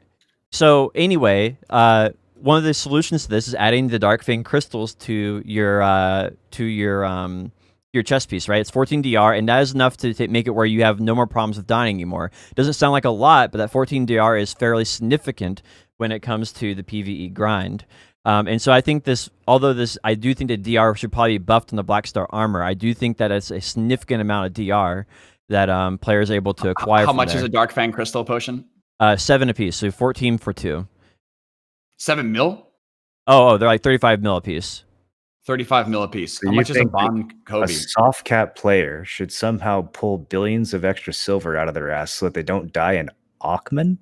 No, I'm not saying that. I'm using that as an example, and you extrapolate that to Sakraya and stuff. Right? He's saying that those crystals are a mathematically very good investment for extra DR at that level in the game if you need extra DP. But we're talking about a level of game that's very different in comparison to that. We're not talking about approaching soft cap at Ackman. We're talking about above soft cap towards Sikria, which is a completely different. It's a completely different conversation. So, and the reason I say that, right, is I if you do the math for Kafrasing Tet armor, right? So, Kafrasing all your Tet armor up to enough to get 9 DR is actually extremely expensive. No one's recommending that. Yeah, so if you're trying to get 9 DR for PvE, right, the Black Star armor is actually a better bet. It's more efficient. It could be crystals than narcs. Crystals than narcs for the best money. No, crystals than narcs. Crystals than narcs, and then the armor. That is the order of it. Kafris is the. It's not better than Kafris. Yeah, drink a potion. It's better than Kafris, but I'm not saying it's not better than Kafris. Oh my god, they have elixirs for that, don't they? You said earrings. And then you said earrings are better, so Kafris are better. Those are the same thing. I'm so glad you woke up. I'm so glad we didn't do this. How hard is this to explain, right? The best is the crystal for the chest. The second best are the earrings. The third best is the Black Star armor. The fourth is Kafris. I don't think that's the math. I don't think that's the math. It's not something to laugh about. I think that C2 all Tet armor is 500 something Kafris. So that's 2,000 Kafris for 4 DP. Yes. You are getting close, and you can see how inefficient this would be for money, right? 12 billion silver for a little bit of DP. You can see how inefficient this is. Okay. Now I understand. What he's saying is putting Kafris in and out wouldn't be as efficient as going straight for just Tet Black Star. Yes. At that point. Okay. I understand where you're coming from. All right. I still don't. Yeah. Yay! I understand what he's saying. He's not wrong. It's after narcs, after the crystals, after the Black Star armor is a choice to go for if you want a fashionable extra 9 monster DR. Yeah, I think fashion is the key here. Yes, I agree. Than the other armor, that is objectively the only thing that it has going for it. Yeah. So if you're in a situation where you need to get more defense to survive better at a PvE grind spot, right? You've already gotten the chest piece crystals, you've already gotten the narcs. Your next best option is the Black Star armor, right? Yeah, cost wise. And it is because C3 Kafris is more expensive than 8 bill. If that's 8 bill, if it's more than that, then no. Because 6 billion gives you C2 Kafris on every Tet armor right now. And that's not including Pen Heave or Pen Heave Glove, which are other options, but still approaching that 8 billion silver mark in defensive progress at soft cap. And we don't have to flame Potion for these ideas. Like, he's doing it, dude. Like, I just want to understand where he's coming from, dude. Yeah, it's. I mean, obviously, it's a little. I'm not flaming him. I just don't agree at all. All right. So the thing is, like, the real question that you guys are bringing up, right, is how many players actually care about the extra 9DR? Who've already got the crystals, who've already got the who's already got the earrings, right? And then they want the next step. How many of them? It's basically nobody. Nobody cares about that, right? At that point. Right, that's like Jordan TV going for donkey gear for extra EXP, right? That's how few players are going to be who care about that, right? And you're standing up for the player who is crying that they can't get their boss armor to Tet is basically what you're going in on. Which isn't even a player anymore because of season, so we can actually this whole argument is irrelevant. No. A Tri Blackstar compared to Tet, it's barely better, and it's going to be way harder to get. Yeah, it's just not worth anyone's time. Can we please move on from this fucking armor? Yeah, we can move on from it. My eyes are physically fucking bleeding. This is a difference between the mathematical average of what's best and what's easier to get. I'm just saying. Jesus. I want to add that in. I want to add that asterisk in there, dude. There's a difference. Sometimes the average is not always best. Can we start polls in our chat right now to see if we make it to episode 8 before we all kill each other? Yeah, honestly, dude. One member starts disappearing every week until there's only one left. The survival of the podcast. My chat's imploding. It's great. Anyway, What's next on the patch I think notes? that the TLDR of that is don't worry about Blackstar armor and don't get it. That's the long story short of that one. Badass, dude. Unless you want to look really sick. It does look cool. Yeah. It does look cool. Yeah. Can we turn it into a costume? Ooh, we should be able to transmog it with a tailoring coupon.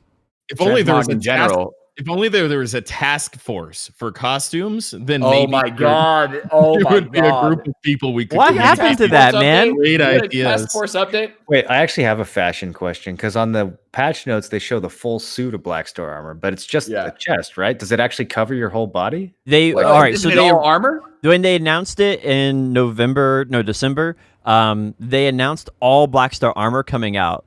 The feedback that they got from players is, why would you release all this and invalidate all of your gear, you idiots? And so they decided to release one piece at a time going forward, and they have not clarified how they're going to do that. So just the chest is in the game right now. I thought it was everything: helmet, chest, gloves, and boots. It's just the chest? Just the chest, yep. So I don't know what that actually looks like in game. I don't know what parts of your body that covers. Is anyone in chat now? It's a good question. Well, that's different for progression now. We do have to give them credit though for the fact that you can the way they're doing armor upgrades with the Fallen God armor to where you can use your current pins to transfer into that, and you don't have to upgrade to Blackstar first. I am a huge fan of that. Actually, I don't like gear resets and people's progress getting erased. So the fact that they let you use the items that you've been working on for years and progress that into whatever the next tier is, I really hope that they stick with that. Hell yeah. For Dead God. Yeah. Yeah. So, and whatever new weapons come out too, I hope they follow the same logic. Even more so now, this is a completely different argument for pen armor with Caphras for PvP and full Blackstar armor for PvE, because that at full pen, the equivalent plus the monster damage reduction, that will be better for PvE by a large amount than Caphrasing pen armor. People will just be using Dead God armor by then, which has all these stats, so it'll be a moot point. What happens if the Dead God armor comes out just a chest the same way, like one piece every 6 months, though? I hope they don't. I don't like armor Dead God and not Dead God gloves. I think Dead God armor resets the gear diversity in the game, right? I feel like if we start seeing more PvE reason, like more PvE content, and you get full Tet Blackstar, that's what is that? 36 monster damage reduction at full Tet. That's a lot. So it is just the chest, and it looks pretty fucking good. Even just the chest looks nice. Yep. So that would be the best way by a long shot, as opposed to C6, C9 pen armors by many billions of silver. Mm-hmm. If it was just PvE content. Well, it just all depends on what stats the item ends up having and what other pieces it's modeled after, if it's a set bonus, etc. Yeah. Yeah, my main thing is move on. So Yeah. let's move on to the Heidel Ball Q&A. If you guys could pick out what you guys liked from that, I didn't get a chance to read through it. I didn't take the opportunity. What do you guys think that was interesting in that? I know there's lots of little tidbits. And then after that, we should move on to the drama of the week. I think that would be So the next I don't know topic. how much of this is actually new, but I was scrolling through it. Maybe I just missed this the first time. Someone asked about. Oh, never mind. I misread this. Someone asked about a wedding, them adding a marriage system, but the answer is no. We're not going to do that. Even though they have big screenshots of people getting married in the game, the answer was still no. So I got kind of debated. I thought that they were actually going to talk about it.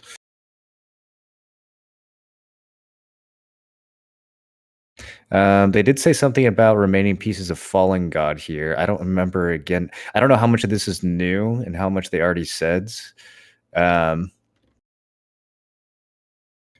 But they're basically saying we're considering an entirely different method of acquiring and crafting compared to the armor, as our goal is to develop gear worthy of being known as the best. Excluding Korea, global servers will see the Black Star armor first. No, we already know that too. Yeah, I don't know. I thought that there was supposed to be some new info in this Q&A. Do I have the wrong Q&A up? That's the one on the main website. That's all it is. I'm gonna put it in my chat to see if people want to see the difference between like watching the Heidel Ball and reading everything on paper. If there were any questions that was different for people that want to see it, but like I don't know if I have the time to read that shit right now. I didn't know that this was even a thing. I didn't know that this was an update this week. So it was last week, but we didn't get a chance to read through it. And then this week we also didn't get a chance to read through it. So it's kind of something we just never read through. I mean, maybe we push it off another week, huh? Yeah. Come back to it again and see if there's anything good. Are the stats for Ogre Ring and Leighton's Power Stone completely the same? Did they ask that at the Heidel Ball? Yep. Oh, I missed that too. Okay, I guess none of this is new. Okay, that's too bad. All right, Tim. Hey. You're here. All right. I am. So get us started with the weekly juice. There's a lot of juice and drama been happening in the streaming communities and gaming communities. Some things that, as fat white guys, we should probably have very passive opinions on. Maybe. No, absolutely not. Who you call fat, Potion? I see at least 10% body fat on you still. Yeah, the color of my skin is going to have no impact on how passive my opinions are. So fuck that notion. Amen. Woohoo! I like that. This might be fun. You guys got some time? Yeah, I know we got a late. Get started. Introduce us. Why you want to bring up first? There's a lot going on. Welcome to episode 7 of Nerds and Words. Oh, okay, the top. Got it.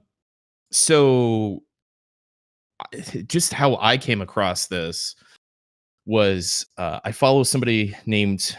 Should I call out names? I guess so, right? I mean, there's people have been outed already, so it's like I follow this guy Omid, who was the CEO of OPG, and I realized that was a party that I went to at TwitchCon in 2019 with Blade Boquest. Through a CM at Pearl Abyss, we got into that party. It was great. Squeesh was there, a bunch of cool people, and Dragon Force and T-Pain. It was awesome party, really cool people, awesome vibe, all this kind of stuff. And it turns out, again, this is just how I caught wind of this whole thing, that I started seeing people getting, quote, canceled, which basically means, you lose your job, you lose your credibility, you lose everything over...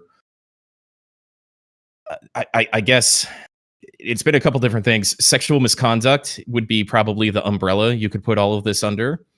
And in this specific case with this specific guy, who's probably one of the most influential people in the streaming community, the accusation roughly was he said to a woman, have a threesome with me and my wife, or you're never really going to be anything in this industry. And he absolutely has the power to be able to make it very difficult for you or make it very easy for you. So yeah, and so that's basically blackmailing on top of our stuff there.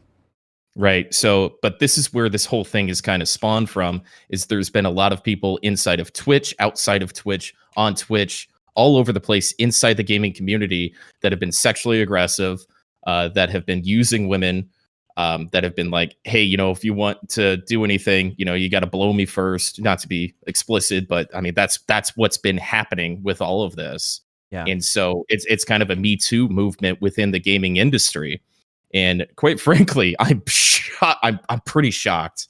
And maybe it just came out of some misplacement of hope that the community, the gaming community that we have, even though we get toxic and yell at each other and all that kind of stuff, I really did find us to be, even though it's a little bit of the Wild West and there's definitely predators, it was disturbing to see how deep this type of abuse really went at the core. Some of the most important people. Bless RNG, no longer a global emote. And that's a whole different story that I have a big hot take on that. I don't know, man. Like I kind of disagree. I kind of think that gamers are in general like less toxic and less creepy than other communities that I've been a part of. And I don't know if it is like a core issue with the gaming community. It feels like there are a few select people in positions of power who obviously are getting in trouble for this. But at the same time, I'm also seeing a lot of accusations that don't necessarily have any evidence backing them up. And those people are getting canceled too. Yeah. So I think it's hard to judge. Like, I think it's a little bit harsh to say that this is like an endemic to the gaming community. It's two very big things, I think. Do you want to go ahead, Tim? Because I got a lot of shit to say about this. Yeah, let me just finish this off real quick. And so what it's really kind of turned into is Bless RNG's story was, I know him a little bit. I've been in DMs with him. I really like him as a person, and he struggles. He struggles a lot. His Twitter is something close to a cry for help pretty often, and has been for years. And he has been seeking help, and he even set up a separate Twitter to get more serious thoughts out. And so he's been a person who's been self-aware of his shortcomings in seeking as much help as humanly possible to get better. And so he had on a scale, I don't know if I'm allowed to scale interactions and abuse and all that kind of stuff, but there was two sides to that story, and he got canceled just like anybody else. And so there's varying degrees of all of this stuff, and the initial reaction and what's really disgusting me at some level and how I feel it's getting out of hand is there's people that are just passerbyers that do nothing besides just come into somebody's story, their life story, and just go, you fucking suck. You're a dog. You're a piece of shit. That have no idea who these people are, or what their struggles are, or mental illness, or anything like that. And it's just been, if there's a longer Twitter post, 9 times they're probably getting canceled because they're telling a story about something and nobody's really reading into this. They're just canceling. But besides that, I'm still shocked at how there's so many influential people that have been abusing women with their influence. That's all I wanted to say. That's how I wanted to set it up. Who, besides Omid from OPG, who were the other like big influential people that got taken down because of all this? So apparently, the big thing is Method. Method has had a lot of drama. There was a it was mainly Method streamers though, right? Or was it like, I think was it actually the CEO? I don't know the full details of all these stories. I'm just kind of telling the generics of what I've heard so far, right? The perma Twitch bans were I Am Spoon, Bless RNG, Warwitch TV, Dreaded Cone, and Wolve 21. That's what I see on this I'm sure there'll be more added to that list. There's a lot of accusations that are out, like Say No to Rage and Lono, and those are from the Destiny community. There's a lot of other people coming out. Destiny was on fire. That's right. Yeah, Destiny was really we don't on know fire. if this might be a lot of the accusation parts, right? It's a really slippery slope both ways, right? So one side, right, you have people who are actually getting hurt, right, and being abused, right, sexually. And then the other side, you have false accusations, and it's sort of from our perspective, right, just in general, everybody here, right, listening and us for outside looking in. We're outside looking in. We can't really decide which one is right and which one is wrong. So all we can do is support both sides and say, hey, like, we're sorry you got hurt, right? The thing is, you're sooner or later, like you might be forced to pick one or the other, because people Yeah. aren't just going to look at this and say, you know what, we weren't there, we don't have all the evidence, the police need to handle it, whatever. Like people aren't going to do that. They're going to see the accusation and they're going to want to burn that. They've already made it. So for me personally, like I take this shit kind of very seriously, because public perception is something that can hurt your business professionally more so than the reality. The truth might not even fucking matter when public perception is already swayed one way or the other.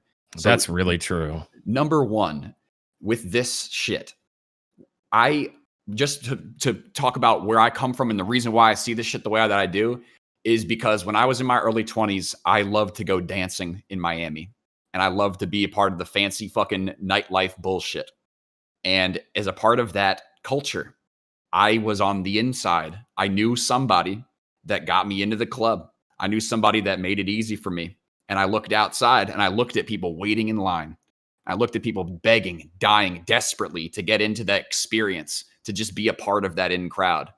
And when I got into gaming years later, this is again after the car business and after a lot of slimy ethics, I wanted to find something that was different from that Hollywood bullshit mentality, that cool kids club. I did not want to be a part of the quid pro quo. I'll do this for you if you do this for me, when I got into the gaming industry. And over the last 6 years, going to the Twitch after parties and going to those serious after parties where this shit takes place, seeing those people in public, it does not surprise me that this type of behavior took place. And for anybody in any way, shape, or form to be subject to a harassment where you have to make that ultimatum. Do I want my business to succeed? Or do I want to be do I want to maintain my moral integrity? That is an unfair and unprofessional position to be put in for any person for any reason, especially when it's sex on the plate, especially when it's like a blowjob or attention for Twitch. Hey, just hook up with me and I'll get you that job, or I'll get you in that fucking interview. I'm going to change your fucking life, babe. You know, that's the bullshit. That's the shit that you see all the fucking time, dude. It's nonsense. And there's no place for it. At the same time, you can see how powerful people's fucking perception of you can either make or break your fucking life. And that's a scary thing itself. There are so many people that have no business weighing in with a fucking opinion on this shit, that are opening their mouths about stuff that they have no clue. They're just sitting on the fucking benches, but they're getting on the bandwagon. They're getting on the wave. It's obvious. You don't want to side with somebody that's going to say, yes, I support harassment. Yes, I support fucking sexual harassment. Nobody's going to fucking say that shit. But what was it? The reality is not for me to know. It's for a fucking trial. It's for a fucking lawyer to understand. That's for something way beyond me. Not Twitter. It's not for Twitter, dude. It's not for Twitter, bro. And that judge, jury, and executioner in a public fucking forum before any due process. And that's fucked. Just as fucked as the allegations are.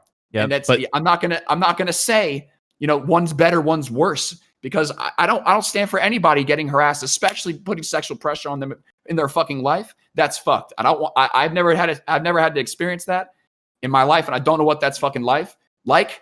But I also have a lot of empathy for somebody who sits with that feeling, who sits with those truths in the back of their fucking head and has to deal with it publicly for months or years because they're scared to talk about how it could impact their fucking livelihood. That shit's fucked. Did you guys ever see The Boys on Amazon? Right? Like that, the whole premise of that was, this young girl that's a superhero that wants to get into the cool kids club, right? And she gets there and some jackass goes, well, just suck it a little, baby. And that's really resonated. That scene has resonated with me as far as like the industry that I have chosen, that I'm passionate about to get into. That's happening in a much larger way. That, it happens here or there, that kind of thing. Understood. Humans are trash. There's trash humans, right? That's fine. It's not, but I'm shocked. Do you guys really feel like this is a symptomatic thing of the gaming community? Obviously, there's always going to be pieces of shit in any community. Yeah, right.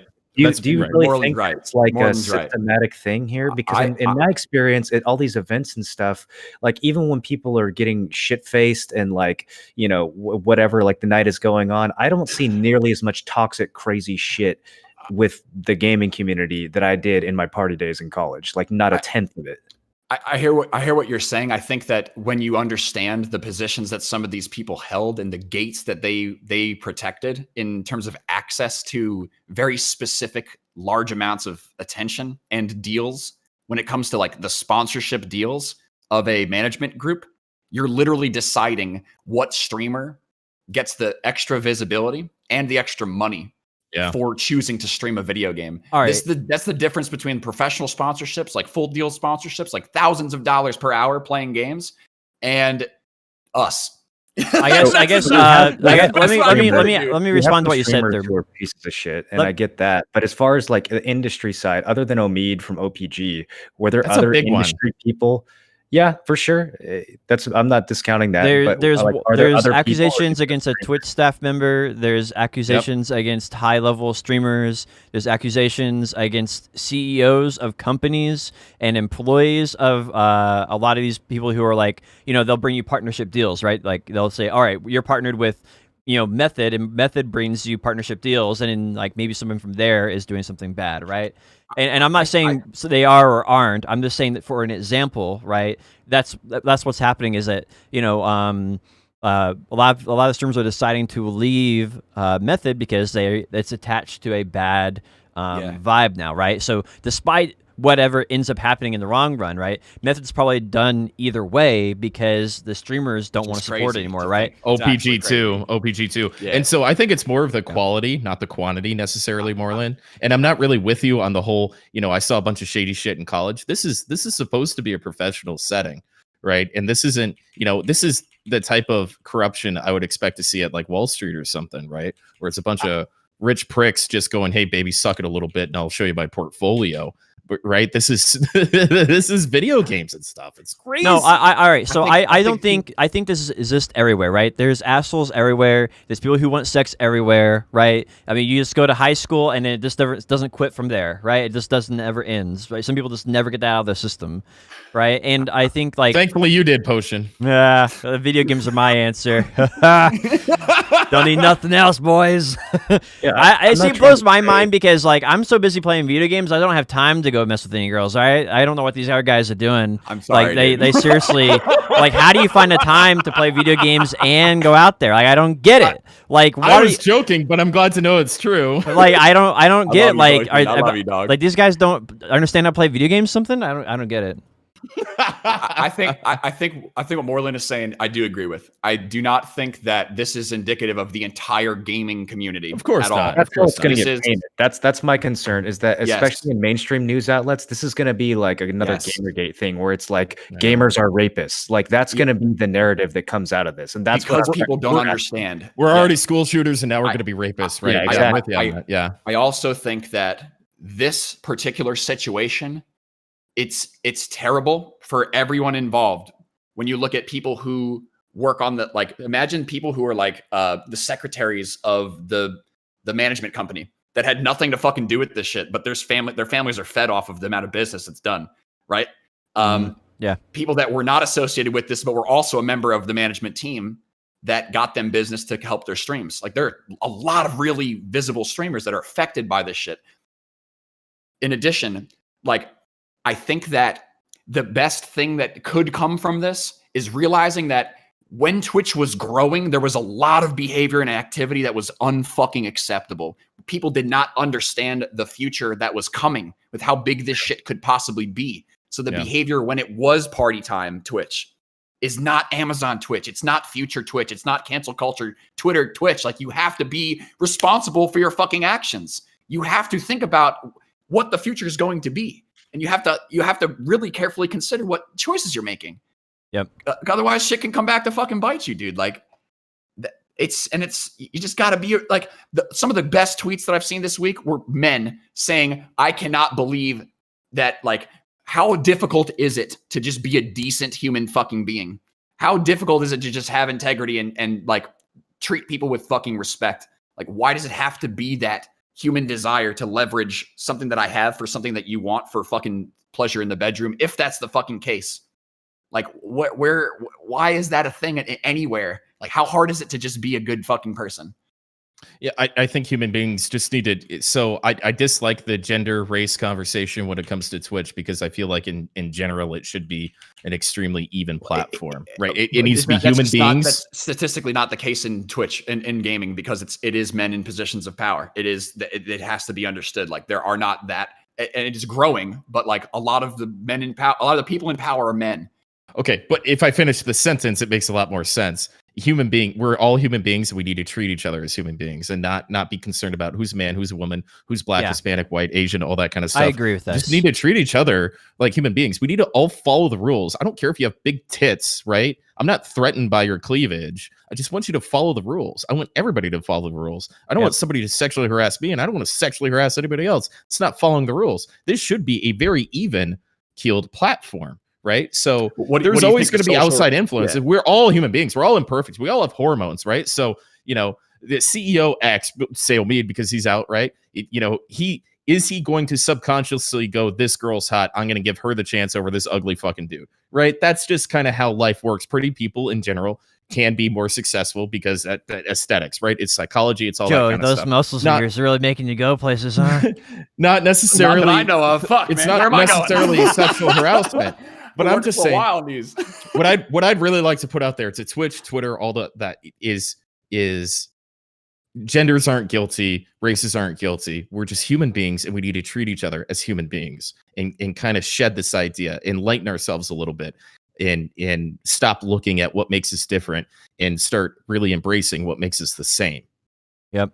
And I think the thing is, like, we're all individuals, right? Just because there's a bad apple here or there, right? You still, every time you go and look at anybody, you look at them as an individual, right? And you judge them based on their individual merits and, right, and everything, right? And I think the thing is, like, I think that, it does the human race a disservice to make it about, X, Y, fill in an adjective of choice of the day, right? It does, because we're all, at the end of the day, we're all playing the same game, right? Called real life. We want to start off and end and enjoy the in between, right? That's the basic goal of everybody. And I really can't say more than that because I mean, like, I just play video games all the time. So it's just such a weird thing that I see right now, specifically at this time in our fucking history of people, because we're trapped at home and we got a lot of fucking shit to look through, a lot of distractions to look for.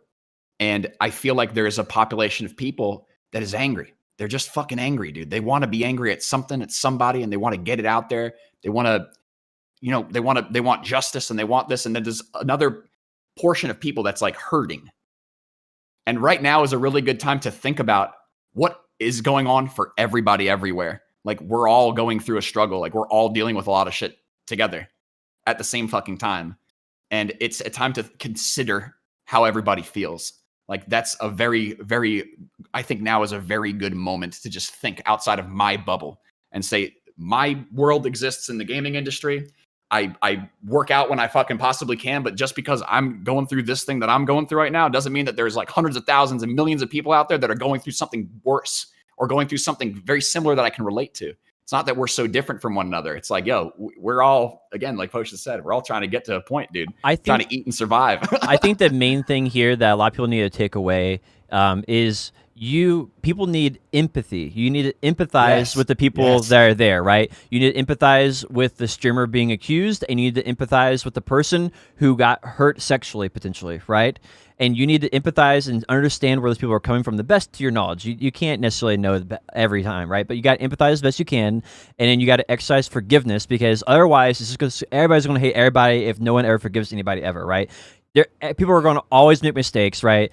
You can see this all the time on my stream, and Tim, I feel confident in saying that like you've made mistakes and you've changed a huge amount. Joe, you've done the same thing. You've made mistakes and changed a huge amount. This happens to everybody. Everybody makes mistakes and moves forward. Morlin, he might be a scientific experiment. Doesn't make very many mistakes, but. I don't know, man. I think his music selection's a huge mistake. But we can move on from that. So anyway, my point is, like, you have to exercise forgiveness at some point, and maybe that takes you a year from now, 2 years from now. the individual, have to make that choice when you are going to exercise that forgiveness, right? When you can choose to move forward so that you can take the next step in your life, right? And that we can all take the next step as humans in making sure that everybody has fair and just living for the rest of their lives, right? These type of things should not be happening to people in general, right? Nah. So Growth anyway, comes I through think pain. we've covered a lot. Growth comes through pain. We should have some final words on this, and then we should move to our next topic, I think. Here's my final words on this. I've been reading a lot of these things on Twitter, and a lot of them, some of them are like weird and predatory, and it's clear that the guy involved should be locked up. Others are like just sort of weird, dorky miscommunications. Yeah. Where Yeah. guys with bad social skills just take things a little too far. So if you are one of those guys, I mean, I guess maybe this is obvious advice, but I feel like it needs to be said anyways. If you aren't sure if a girl is into you, just don't assume, don't guess, just figure it out first, ask her if you need to. I feel like that could have solved like 80% of the shit that I read on Twitter. It was amazing to me how it was just like, oh, I had no idea she didn't like that. It's like, if you're not sure, don't guess. That's all you got to do. Is this pan really hot? I don't know. Maybe I should touch it. Maybe I should find out. Wait, maybe I shouldn't do that at all. Just let it be. Just let it be, dude. Or ask the pan if it's hot. Just let it be. Yeah, no, I agree with you, Borland. Like, right, like, a lot of this comes down to our culture is not very socially apt, especially gamers, because we play so many video games, we don't know how to talk to each other anymore. So, all we do is talk to people. Poor gamers getting a bad rep. I don't know. And so, yeah, definitely exercising caution, making sure that you're communicating properly and understanding the signals you're giving and you're getting is important. I totally agree, Moreland. And I think at the same time also, like, it's okay if you're told the word no, just let it be. Just let it be, dude. Plenty of fish. Just let it be. There are plenty of fish in the entire world. It's not ChristianMingle.com. Yeah, dude. Like, Wait. Just work out a little bit, boys. Do a little bit of exercise and eat less, like, shitty food. And girls will like you. It's actually I'm living proof. Yeah. Even like Joe. Right? And honestly, if you don't want to do that, there's some amazing sex toys on Amazon for like $60. Fuck, man. So you can always do that route.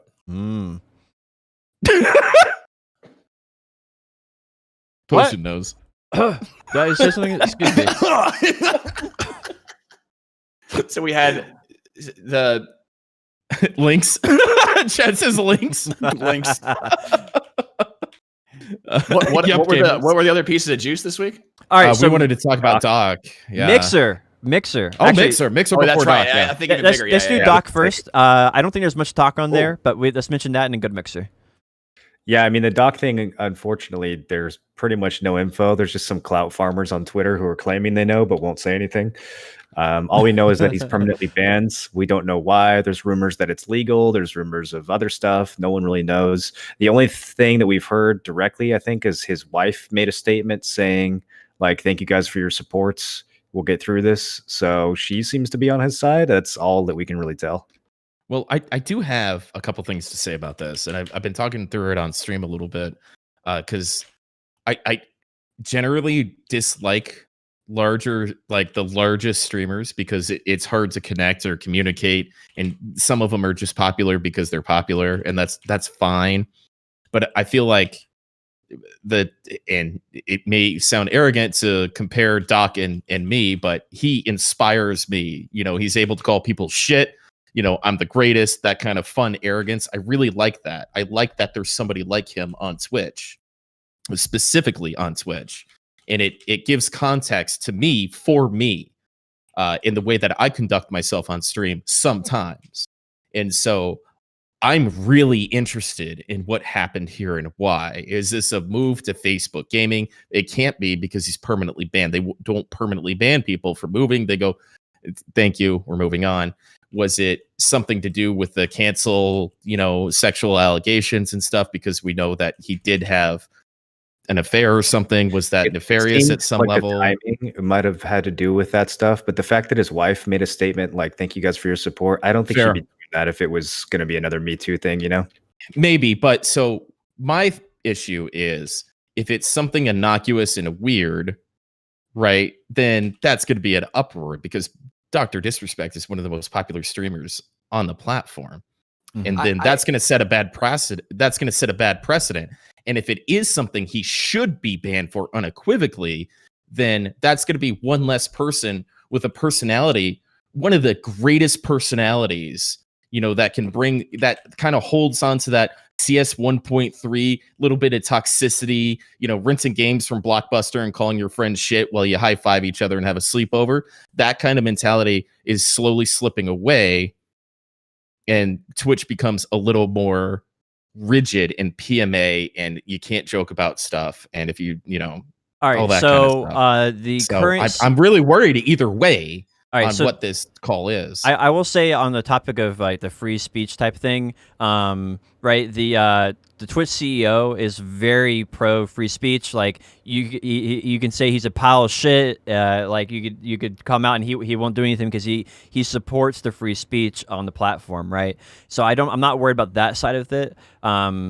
I am kind of curious what's going on. As far as Twitch policy goes on this, Twitch never reveals what bans. Their current global policy across the board is they will never reveal it. So the only people who will ever tell us what's going on will be Dr. Disrespect and his side. So even if Dr. Disrespect lies about his side, we won't know about it because Twitch will never tell us their side, right? Unless it goes to court and it has to be forced to come out, right?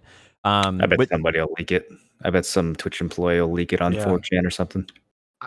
I think one of the crazy things to think about with this whole thing is like at some point, no one knew who Doc was, and he was just trying to figure out what the fuck was going on, and came up with an idea to become a persona and entertain people to a degree that people loved because it resonated with gaming. But what's going on with that man's persona and the real person behind are two completely separate things. When you get that much fucking attention, life completely changes. Yeah. Your motivations, your aspirations, the reasons why you got into it completely change. You start making $1 million fucking deals. You're not the same person as you were before at all. In reality, like I have a lot of respect for anybody who has the drive and the passion to take the risk to say that this is what I'm going to invest in and I'm going to take it to that next level. I'm going to be this big. I'm going to go get it. Like it's respect as a human being, like as a man. Industry changed. Like it's not the same. But there's also a really big reaction to people who don't fucking, or people who watch him on that scale that don't know that he's joking around sometimes, which is a very, very real thing when you have that much visibility and you have that much of that many impressions as well. Like you have a large impact on people who think that like, and this is a bad example, but like China number one, like that some things that get taken very salty in a competitive gaming scenario, like you have to be responsible for the shit that you say in the way that it affects people. You have to be aware of that. Like you can't just always be fighting for the boys and like your culture of chilling on the couch, drinking fucking orange slice, eating. I don't know. I strongly disagree with that, and that's what I'm worried about. That's exactly what I'm worried about. Is there's if they're making a move between having free that speach and being able to say anything on Twitch. There's a huge difference. A wig. Like you should be able to play a character if you want to play a character. I understand that. And I agree that you should be able to play a character, but you also have to be responsible for the message that character sends. This will be the devil's advocate on this. I mean, if you watch a movie about an evil character, no one's saying that you have to be responsible for what the evil character does in the movie. Right, so why is Twitch different? Just because people can't tell?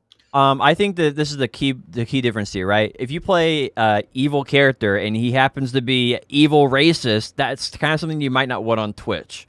Right, it's not what we're talking about, and there's gray areas for so this. So if say you have a character and he happens to say something that is racist towards maybe an Asian person, right, or maybe sexist, right, They're in character, but how far Stop. can you allow that to go before it's bad, right? And I don't think necessarily anyone's think that's allowing why. it to be I don't racist. think this is related to disrespect. I'm just responding directly to what Joe said, Mm-hmm. right? And how I think that could be something that Twitch would want to consider. I think that characters should be allowed. Though I'm more on the. I don't think that's the case. I'm more on the character side. Joe's argument was specious at best to begin. I'm sorry, but this isn't some black and white kind of thing. I agree, He's not yeah. playing. He's not playing a racist character. He's talking shit to his friends. He's got this friendly little banter with Tim the Tap Man, right? And and he does it on Twitter. He does it in game. He does it all over the place, and it's fun. But nobody really does that like him, and I love that. I feel like it keeps. It gives context, and I don't even think it's free speech. It's just something that Twitch needs. And I hate that he's permanently banned. I hate it. Yeah. I don't know what it's the case. situation I is. fucking hate it. I have no clue what Yeah. occurred. I You know don't what I mean? know Like, context. I I have don't- no fucking yeah. idea. Yeah, I don't want to say I don't care what happened because he could have done something real bad, right? So I don't Yeah. want to get ahead of that. All right. I guarantee he had to have done something real bad for him to be that size and to be Yeah. canceled. Yeah. There's no way that this is something simple. Yeah. So So let me. if you look let at the me, man's past, and let's you see Time will tell the on this. behavior. Probably time will tell on this, right? Right now, we're getting more into like speculation than actual fact. Right now, we could go down a thousand different bunny trails about what if he did that or what if he did this, and I don't think there's much to be gained in that conversation Right, because well, hold on, Potion Shop. We were really talking about what I was Yeah. trying to talk about is the influence that he had, what he did for Twitch, not just what he has done and speculating what he has done. But either way, his departure from Twitch, I'm arguing, is going to be extremely impactful, and I think a negative thing. I think it's going to be a negative thing, even if he did something egregious and terrible where we all go, oh man, him leaving is a negative thing, didn't age well. I think what he brought to Twitch is something that will be missed fairly immediately from me specifically, outside of whatever conduct he may or may not have done. Again, this is recorded before we have any idea what happened. Yeah. So that's what I wanted to bring up with Doc. just another 2 cents of why we know this is a different ban than just a 24-hour ban is because Twitch made a official post about it, saying that he was banned. Well, they refunded subs too, right? Yep, and fully Yep. refunded subs, which is typical of someone who is perma-banned, not someone who is a temporary ban, right? Maybe this is the Emotes are gone. Yep. Maybe 3-strike policy is possibly in effect, right? I think he has had 2 other offenses in force. Maybe that's what's going on here, and we happen to have a 3rd offense for possibly something as simple as a DMCA, maybe. But anyway, time will hopefully tell so that we can solve our curiosity at the very least. I mean, God, I can't wait to find out, honestly. Anyway, the Drama Frogs will love to hear more about this. Let's go on to more drama, though, with Mixer. And we can maybe touch on this again next week. And I think that would be probably, maybe you have a little more context then. So Mixer. Who was it? Yeah, What? who was it that said you had a friend, Borlin, that said internally they think Mixer's going real well? That statement didn't age. Yeah. Didn't age well. I mean, it didn't even need to age. As soon as they said it, it was already too old. So I'm sorry, I cut you off a little bit, so I'll finish you. The Mixer closed their doors for operations, and they let the big name Mixer streamers out. They paid them their money, and then they encouraged them to move to Facebook gaming. welcome back to but Twitch. most of them, or all of them, everybody is welcome to come to Twitch. From my understanding, is that they can get their partnerships back. I don't know. I know that was the case with King Gathalion. I don't know if it's the case specifically with Ninja or Shroud. I assume. All right, Shroud is- so Ninja I got so I should have like a 30-40 month ninja streak when he gets back. I'm pretty excited about that. So let me I'll give you guys the details. This is I watched Devin Nash. He's an industry expert, and it's probably the best source of information on this type of topic if anybody's ever interested to get more. So basically, long story short is both Ninja and Keenathon, everybody who had a contract, right, one of those paid contracts with Mixer, was offered a similar contract with Facebook. Now, this was an option. They were offered it, right? So if they turn it down, that's one of their options. So what Ninja and Shroud did was 5 head as fuck, is they decided to turn it down, which then puts Mixer in agreement of their contract that they originally had. And so in order to uphold their side of the contract still without getting sued, they had to pay them the full amount up front. So Ninja and Shroud said, sorry, Facebook, we're not taking your deal. Then Mixer no longer has a place for them to go, right? And so Mixer is like, well, we're just going to wire you the money so we don't get sued. And so Mixer wires Shroud. The number that we have that's rumored right now is $10 million got wired to Shroud, and $30 million got wired to Ninja. That was the lump sum of everything over the entire period, right? So they probably already really received paid Ninja more than they paid Shroud. Yeah. Yeah. And so, and it's basically what happened with them, right? Strange. And so they're probably going to go to YouTube and then say, "Hey, YouTube, offer us a deal." And they're going to go to Twitch and say, "Hey, Twitch, offer us a deal." And obviously, they want to go to Twitch. They don't want to go to YouTube. Ninja would probably be pretty good to go to YouTube, but they want to go to Twitch, probably, right? They're gonna get offers from everywhere else, and they're gonna try to make Twitch pay. Yep. And because the actual money is that they all lost money going, and this is the crazy money. They all lost money going to Mixer, even with the lump sum. So in the terms of the visibility and the popularity and the fandom that they could have garnered for themselves. Oh, you're gonna. I don't know. I think Shroud. Wait. I think it was a bad move for Shroud, but Ninja definitely gained more money getting paid up front than he would have if he stayed on Twitch. That kid's channel was on just wait. All right, and watch it. You are going to be, for especially Shroud, you are going to be extremely surprised by what happens to Shroud. Shroud is, I think, more popular now than when he actually went before he left Twitch, right? I think he's actually more popular now. He had 100K subs. You know that, right? Yeah. Oh yeah. The thing for me to throw out there is like Ninja is that similar personality. Like you've got an entertainer and good gamer. Shroud is gaming. Like in my opinion, Shroud, dude, he's a fucking warrior, bro, and he plays a lot of games. Scientific experiment, bro. Dude, one of the coolest things that happened with Shroud was how quickly popular he became after Ninja wasn't the main spot. And that was, for me, I thought that was a terrible move for him because he could have easily been the top dog on Twitch. Yeah, I agree. I think Shroud never should have moved. I think it made sense for Ninja because his channel was, he'd lost like 80% of his fucking viewers in like 6 months. But Shroud, I mean, he should have stayed, man. And he's done a much better job managing the attention that he's gotten professionally.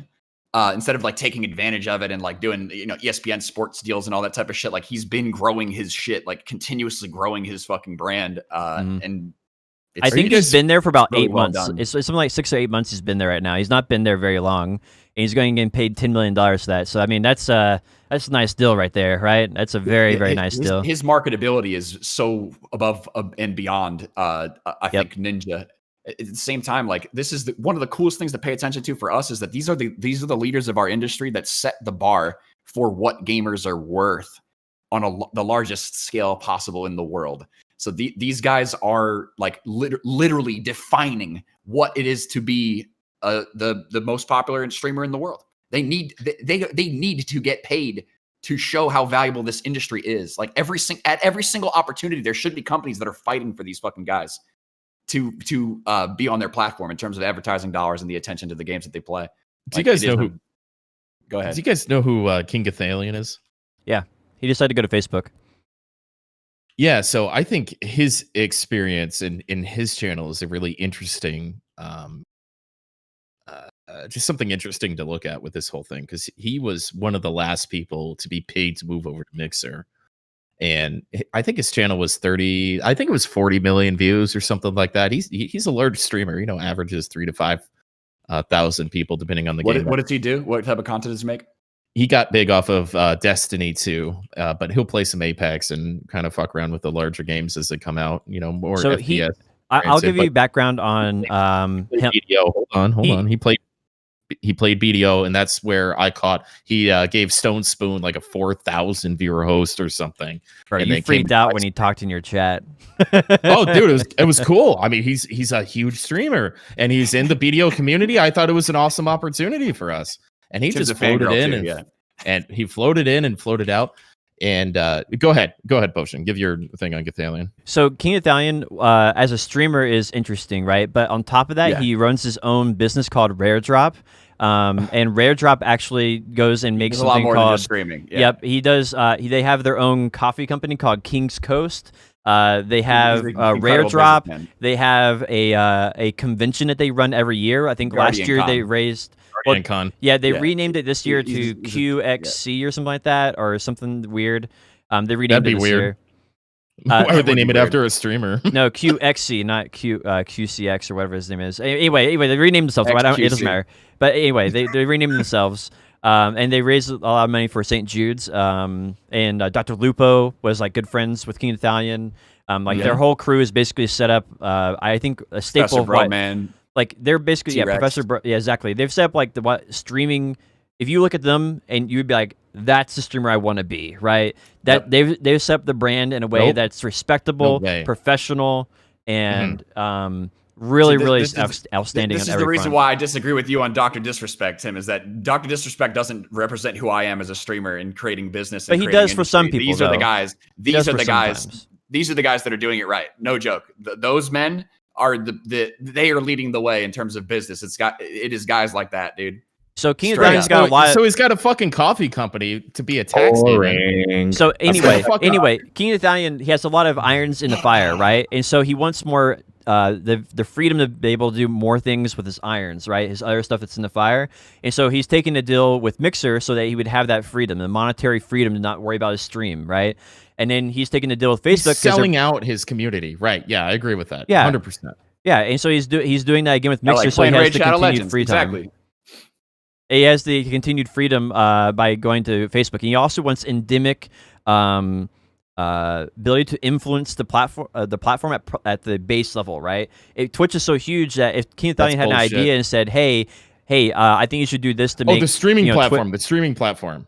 Yeah, and so he wants to have a base level influence, right? And so that's why he went to Mixer, because he got a base level influence on Mixer, right? And he's moving to Facebook to hopefully foster that good relationship, right? And then continue doing that for Facebook, because Facebook has grown by 6% in a year. Market share has gone up by 6%, right? Hey, I got a question for you, Potion. Do you have a Facebook? Yeah, everybody does. I don't. I used to. And I could not scroll through my grandma's post without having somebody's PUBG mobile live stream shoved down my throat. Yep. Okay. That's why it's working. That's why it's growing. Yeah. That's why it's working. That 6% is a joke. That's a fucking joke, dude. That's a joke. Well, right? the thing is, it's going to make it grow.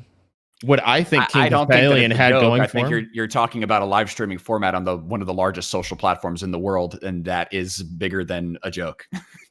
Yeah, I mean, I think right now it's going to be superficial, right? A lot of times. What Tim's saying is that you could force anything to work on Facebook because it's fucking Facebook. That doesn't mean that it's actually good. All right, so let's before we go into the Facebook conversation, let's finish up Mixer real quick. So Mixer shut down. They gave the streamers a 30-day notice. The website's gone. They have 30 days to transport their community from Mixer to YouTube or Twitch or Facebook or wherever they want to go, right? And also the employees didn't know this was going on, right? Had no idea. This was apparently happening at a CEO level between the CEO of Mixer and the CEO of Facebook Gaming, right? And they were the ones who worked this deal out. I was really ready for this, man. I don't know if it was at that high of a level. Where's that source? That's from Devin Nash as well. So that's so that it had to be at a very high level, because otherwise you would have normal people like us hearing about it, right, through the grapevine, right? It was held tight. It was held tight for sure. Yeah.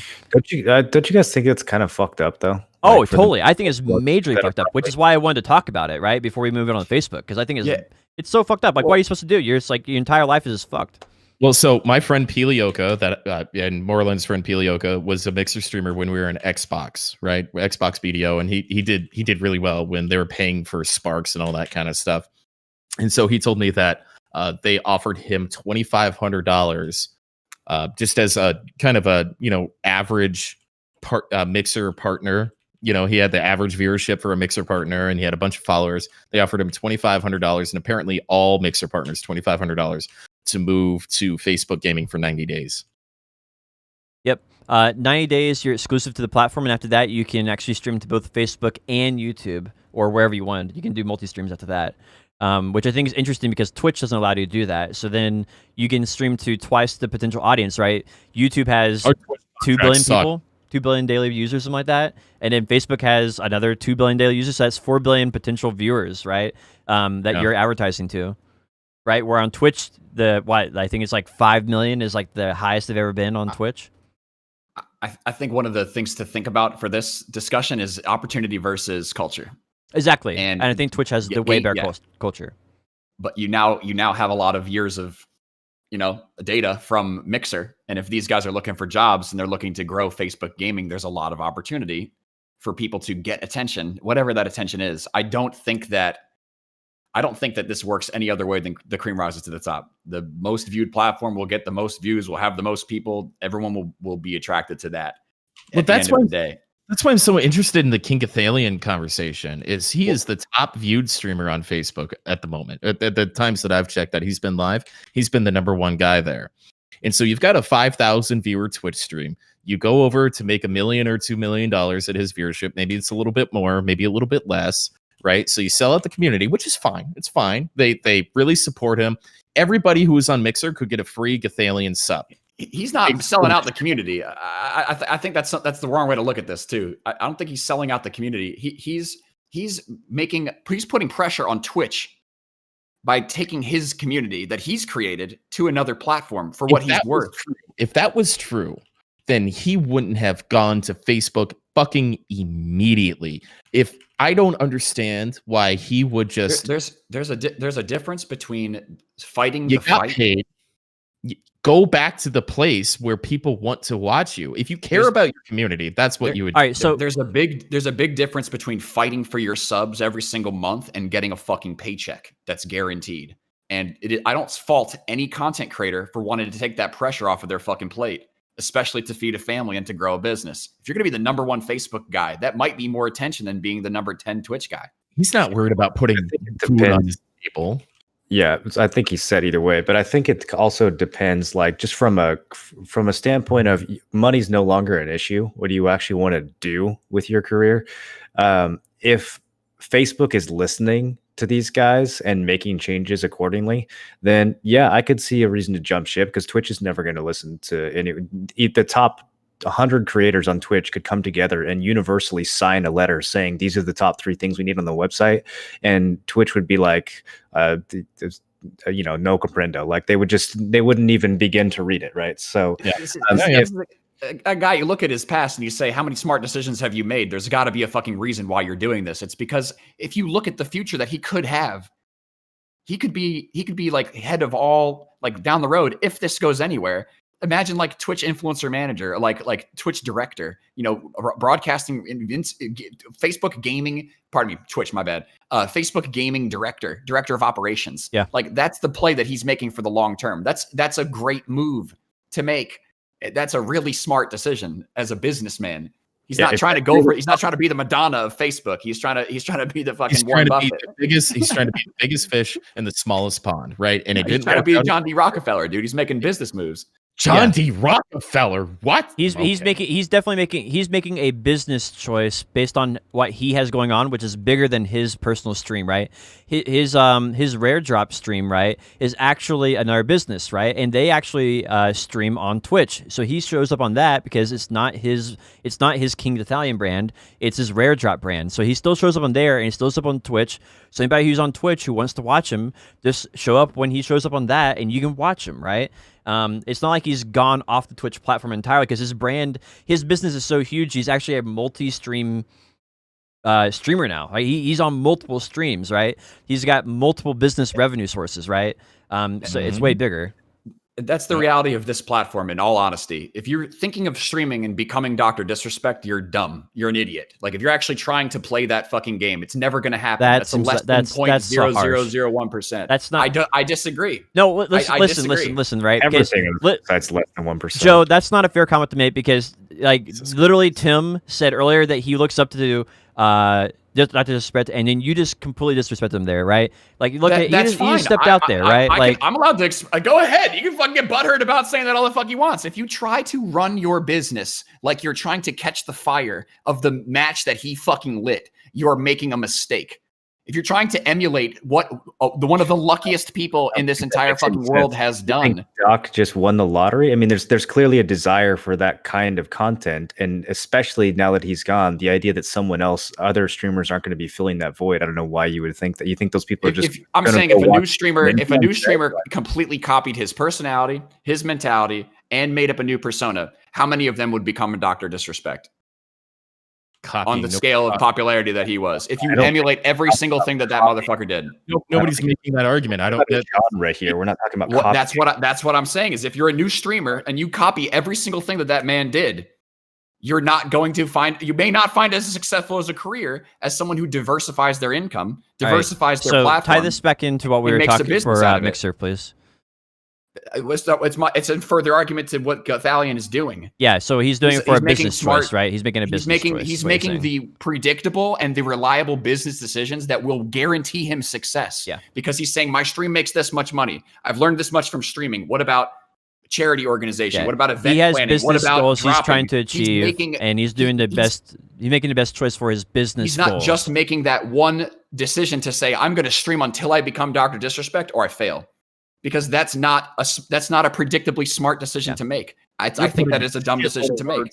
You're putting a shitload of words in my mouth, Joe. I want you to know. I'm not putting any words in your mouth at all. I think you're taking this personally for no reason. I'm not saying anything about you. I'm making comments in general. So anyway, I think the Mixer thing is interesting because it's going to change the dynamic. I think the thing for streamers is really rough. Along with what's going on the agency side, right, where you have OPG closing down, you have Method closing down, possibly, right? You have other agencies that are dropping streamers because of what's going on. That's a lot of that. It's going to be like sort of like YouTube advertising money got really, really hurt because of all the bad things that were happening on YouTube advertisements, right? They got hurt. They public media went crazy on that, and we're going to have a very similar thing. Probably ad money on this website. No, not on this website. But I'm saying, the money we do have is from sponsors, right? To play their games, to show their merchandise. Those are where the big things come from, right? Like that's why you get all my money from that community. So even if Twitch gets canceled, I'll community support. Yeah. So anyway, my point is that the bigger streamers that have these deals, right? That's going to be a very big impact on the platform, right? And for Mixer streamers who had those deals.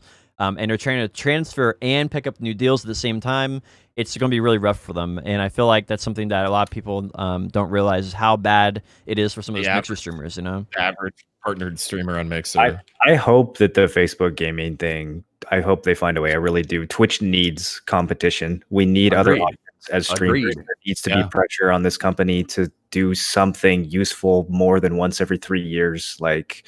I agree. So best of luck to him, honestly. It takes balls to say I'm gonna leave the biggest gaming platform for streaming in the world to try anything else. These guys got paid. Like they offered big guaranteed money for a lot of bigger streamers, and even for streamers my size, like there are people up really close above and below that got paid to just stream on Mixer for a year contract with X salary. Like they got paid. It wasn't based off community plus everything else they were doing. It's not a bad move to take that free money. I feel like I feel like if Microsoft can't do it, and we talked about this, was it the last podcast or the podcast before, right? Absolutely. If Microsoft can't do it when their business model, since the one good product that they've ever made, an operating system, and everything they've ever done outside of that has been doing a worse job of copying other people. If they can't make Mixer work, why the fuck is Facebook? Why is that a good long-term business decision for anybody, even for 90 days? Just get on the platform where people are watching, whether it's YouTube or Twitch, and just stop worrying about. I can't imagine worrying about my platform. I can't imagine that being for small streamers. I don't think it makes sense, but I understand why someone who's going to be a top 10 Facebook streamer would go there, because all the ad money and shit that Facebook's going to be dumping into that is going to be mostly propping up whoever their top guys are. So if you get one of those slots, I do see how that makes sense. And along with, he probably has some other guarantees, on top of that as well. So like even like you said. with the way that the world is right now and how Twitter works and how easily weird beef can come through, right? Microsoft, very professional. Facebook, Mark Zuckerberg is kind of a personality, and that's the guy that pretty much controls Facebook.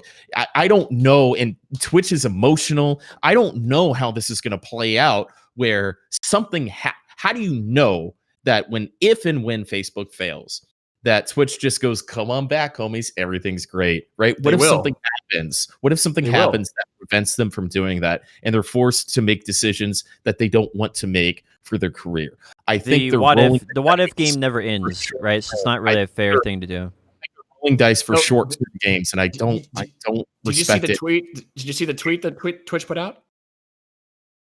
Did you see the Twitch tweet? It was like, guys, we understand, anybody who just fucking came from Mixer, you got a home here. Just know you can come stream anytime. Like different conversation by itself, because the rule is when you lose your partnership, you never get it back. That's the rule. That is the rule. So it's interesting to see that now we're seeing an exception to that rule. Big business. I don't think that's the rule. There have been many people that have gone to Mixer and gotten their Twitch partnerships back. I don't think that's the rule at all. Yeah. I was okay. Yeah, I'm sure if Shroud came back that he would have his partnership immediately.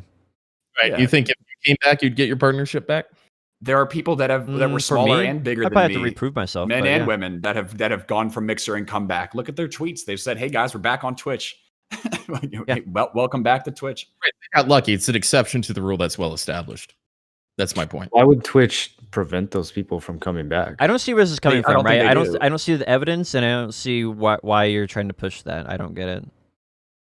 Literally been told from somebody from Twitch staff, when you lose your partnership, you do not get it back. It's pretty. I think it's a difference between losing your partnership and leaving the platform, though. Like I think being permanently banned and leaving the platform is separate. Did you know that? I didn't know that. All I knew is when you lose that check mark, it is supposed to be permanent. I mean, if you get that taken away from you, that's what I'm saying. That's one thing. But if you just go stream somewhere else and then come back, I don't know why they would want on a different platform is against partner contracts. You are giving up, you are losing, whatever terminology you want to use. Yeah, your contract automatically renews based on it's a 2-year contract initially when you first get partnered, and then it renews every year automatically based on the original date that you signed up. So I got partnered in July, so mine will automatically renew for the first time in July, right? And you have to message them if you don't want that to automatically renew, right? So what did Ninja and Shroud do? They waited until their contract was up, and they said, hey, please cancel it. And then they cancel it, and they said, all right, well, you're losing your partner status. You realize that, right? Yep, okay. And they don't break their contract. They don't break anything like that, right? And then, when they come back, like, hey, I'm back on the platform. I'd like to get another contract and stream on your platform. And they're like, hey, wow, you want your community to come back here? Great. Why not? We'll give you another contract, right? Here, sign here on the dotted line. And then they give them another year contract. Or maybe something special for Shroud because he's fucking huge, right? But I don't have, great vast, super high potential for I don't think Facebook is going to be this amazing thing. I don't think it's going to be this contender versus Twitch. I think it can be this separate entity that can run alongside live streaming. Live streaming is big. We're also still in the very infancy of this thing becoming popular in the world. YouTube is the most readily, recognizable video searching thing in the world, but Twitch fifth most popular website in the world, I think. Twitch is becoming gaming, streaming for sure. Facebook is a very big website, so we don't know what that future holds. I want to still support gaming on Twitch. I want to still support live streaming and my brand and my content on this platform because I personally think that it's the best thing to do to grow. But I'm also very lucky. I'm above a bubble that allows me to get attention. I think that it's a very different conversation when you're talking about a new content creator. What is the most acceptable platform and what is the best opportunity for somebody to grow? Because if you're asking me what is the best opportunity to grow as a brand new person, you might be as a smaller fish. You might have you might be able to magnetize people to come watching you in a smaller pond than you might be in the big grand scheme of the Twitch website. So I don't know what that's like, and I can't speak on any of that shit. All I know is that if I want to be successful as a streamer, I want to be on Twitch. And I hope that I really hope that other companies do offer competition and create an environment where Twitch has to improve. I would love to see a Twitch 401k. I would love to see Twitch healthcare. I would love to see these things. I don't think they're ever going to happen, but I'd love to see these things. I mean, we're never gonna. It's a 1099. It just won't ever happen. As an option, I think it'd be nice to have those things could see it. offered. I don't think it's impossible. Yeah, I could see it for high level partners, right? High level partners is as you become bigger and bigger streamer, you first get partnered, then you get, maybe basic medical, then you upgrade, right? I could definitely see that, especially if it becomes very, very competitive among like bigger streamers, right? Like that's one less thing you have to think about, right? I want some of those drugs, man. If you guys see that as a viable option, I want some of that. Yeah, That it would sounds also like a allow good trip. people. It would also allow Twitch to legally enforce their exclusivity. How you say it? Exclusivity. There you go. Thank you. Right now, it legally is on rocky ground, right? I want to challenge it, right? I want to recommend you to challenge that, but legally, it's on rocky footing. Right, then Twitch has full control of your stream, and then they knock another 20% off of the cut on your subs.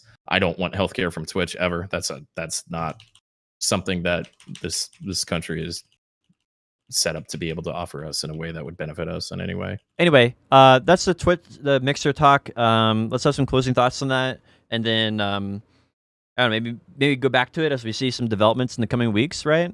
Maybe in a week or two, come back to it and see what has updated. We're going to have a lot to talk about because I feel like the gaming news right now and the streaming news is just getting started because of all this new stuff that's coming out. Yeah, So we're definitely have to talk about it a little. Maybe have like a little weekly updates for a little while until things settle down, right? I think going back to it and seeing the evolution of it and how it grows or how it changes is something to talk about. Yep. Definitely. I think the saw what I competition would said be great. about, Facebook though. All right, let's move on to last little honorable mention. Last Oasis came out with a new hard tile. Destiny 2 has its season right now. What are you guys doing and everything? Let's close it out. I'm grinding silver on my Guardian. I'm maybe playing some more Ultima Online this weekend. Hell yeah. Oh, I want to actually see you loot that guy's building. I want to watch you play that too. I do Marlon. too. Yes. That sounds good. I've been playing Destiny, and that's about all You've been playing Destiny this whole podcast. I've been. I want to get my character out. I want to get some gear in there. I want to spend some time and find some time to play with you too, Potion. I do too. I need to get this Tet Disto first, if I have to be completely honest. So I'm not going to commit to playing until I get it. Yeah, absolutely.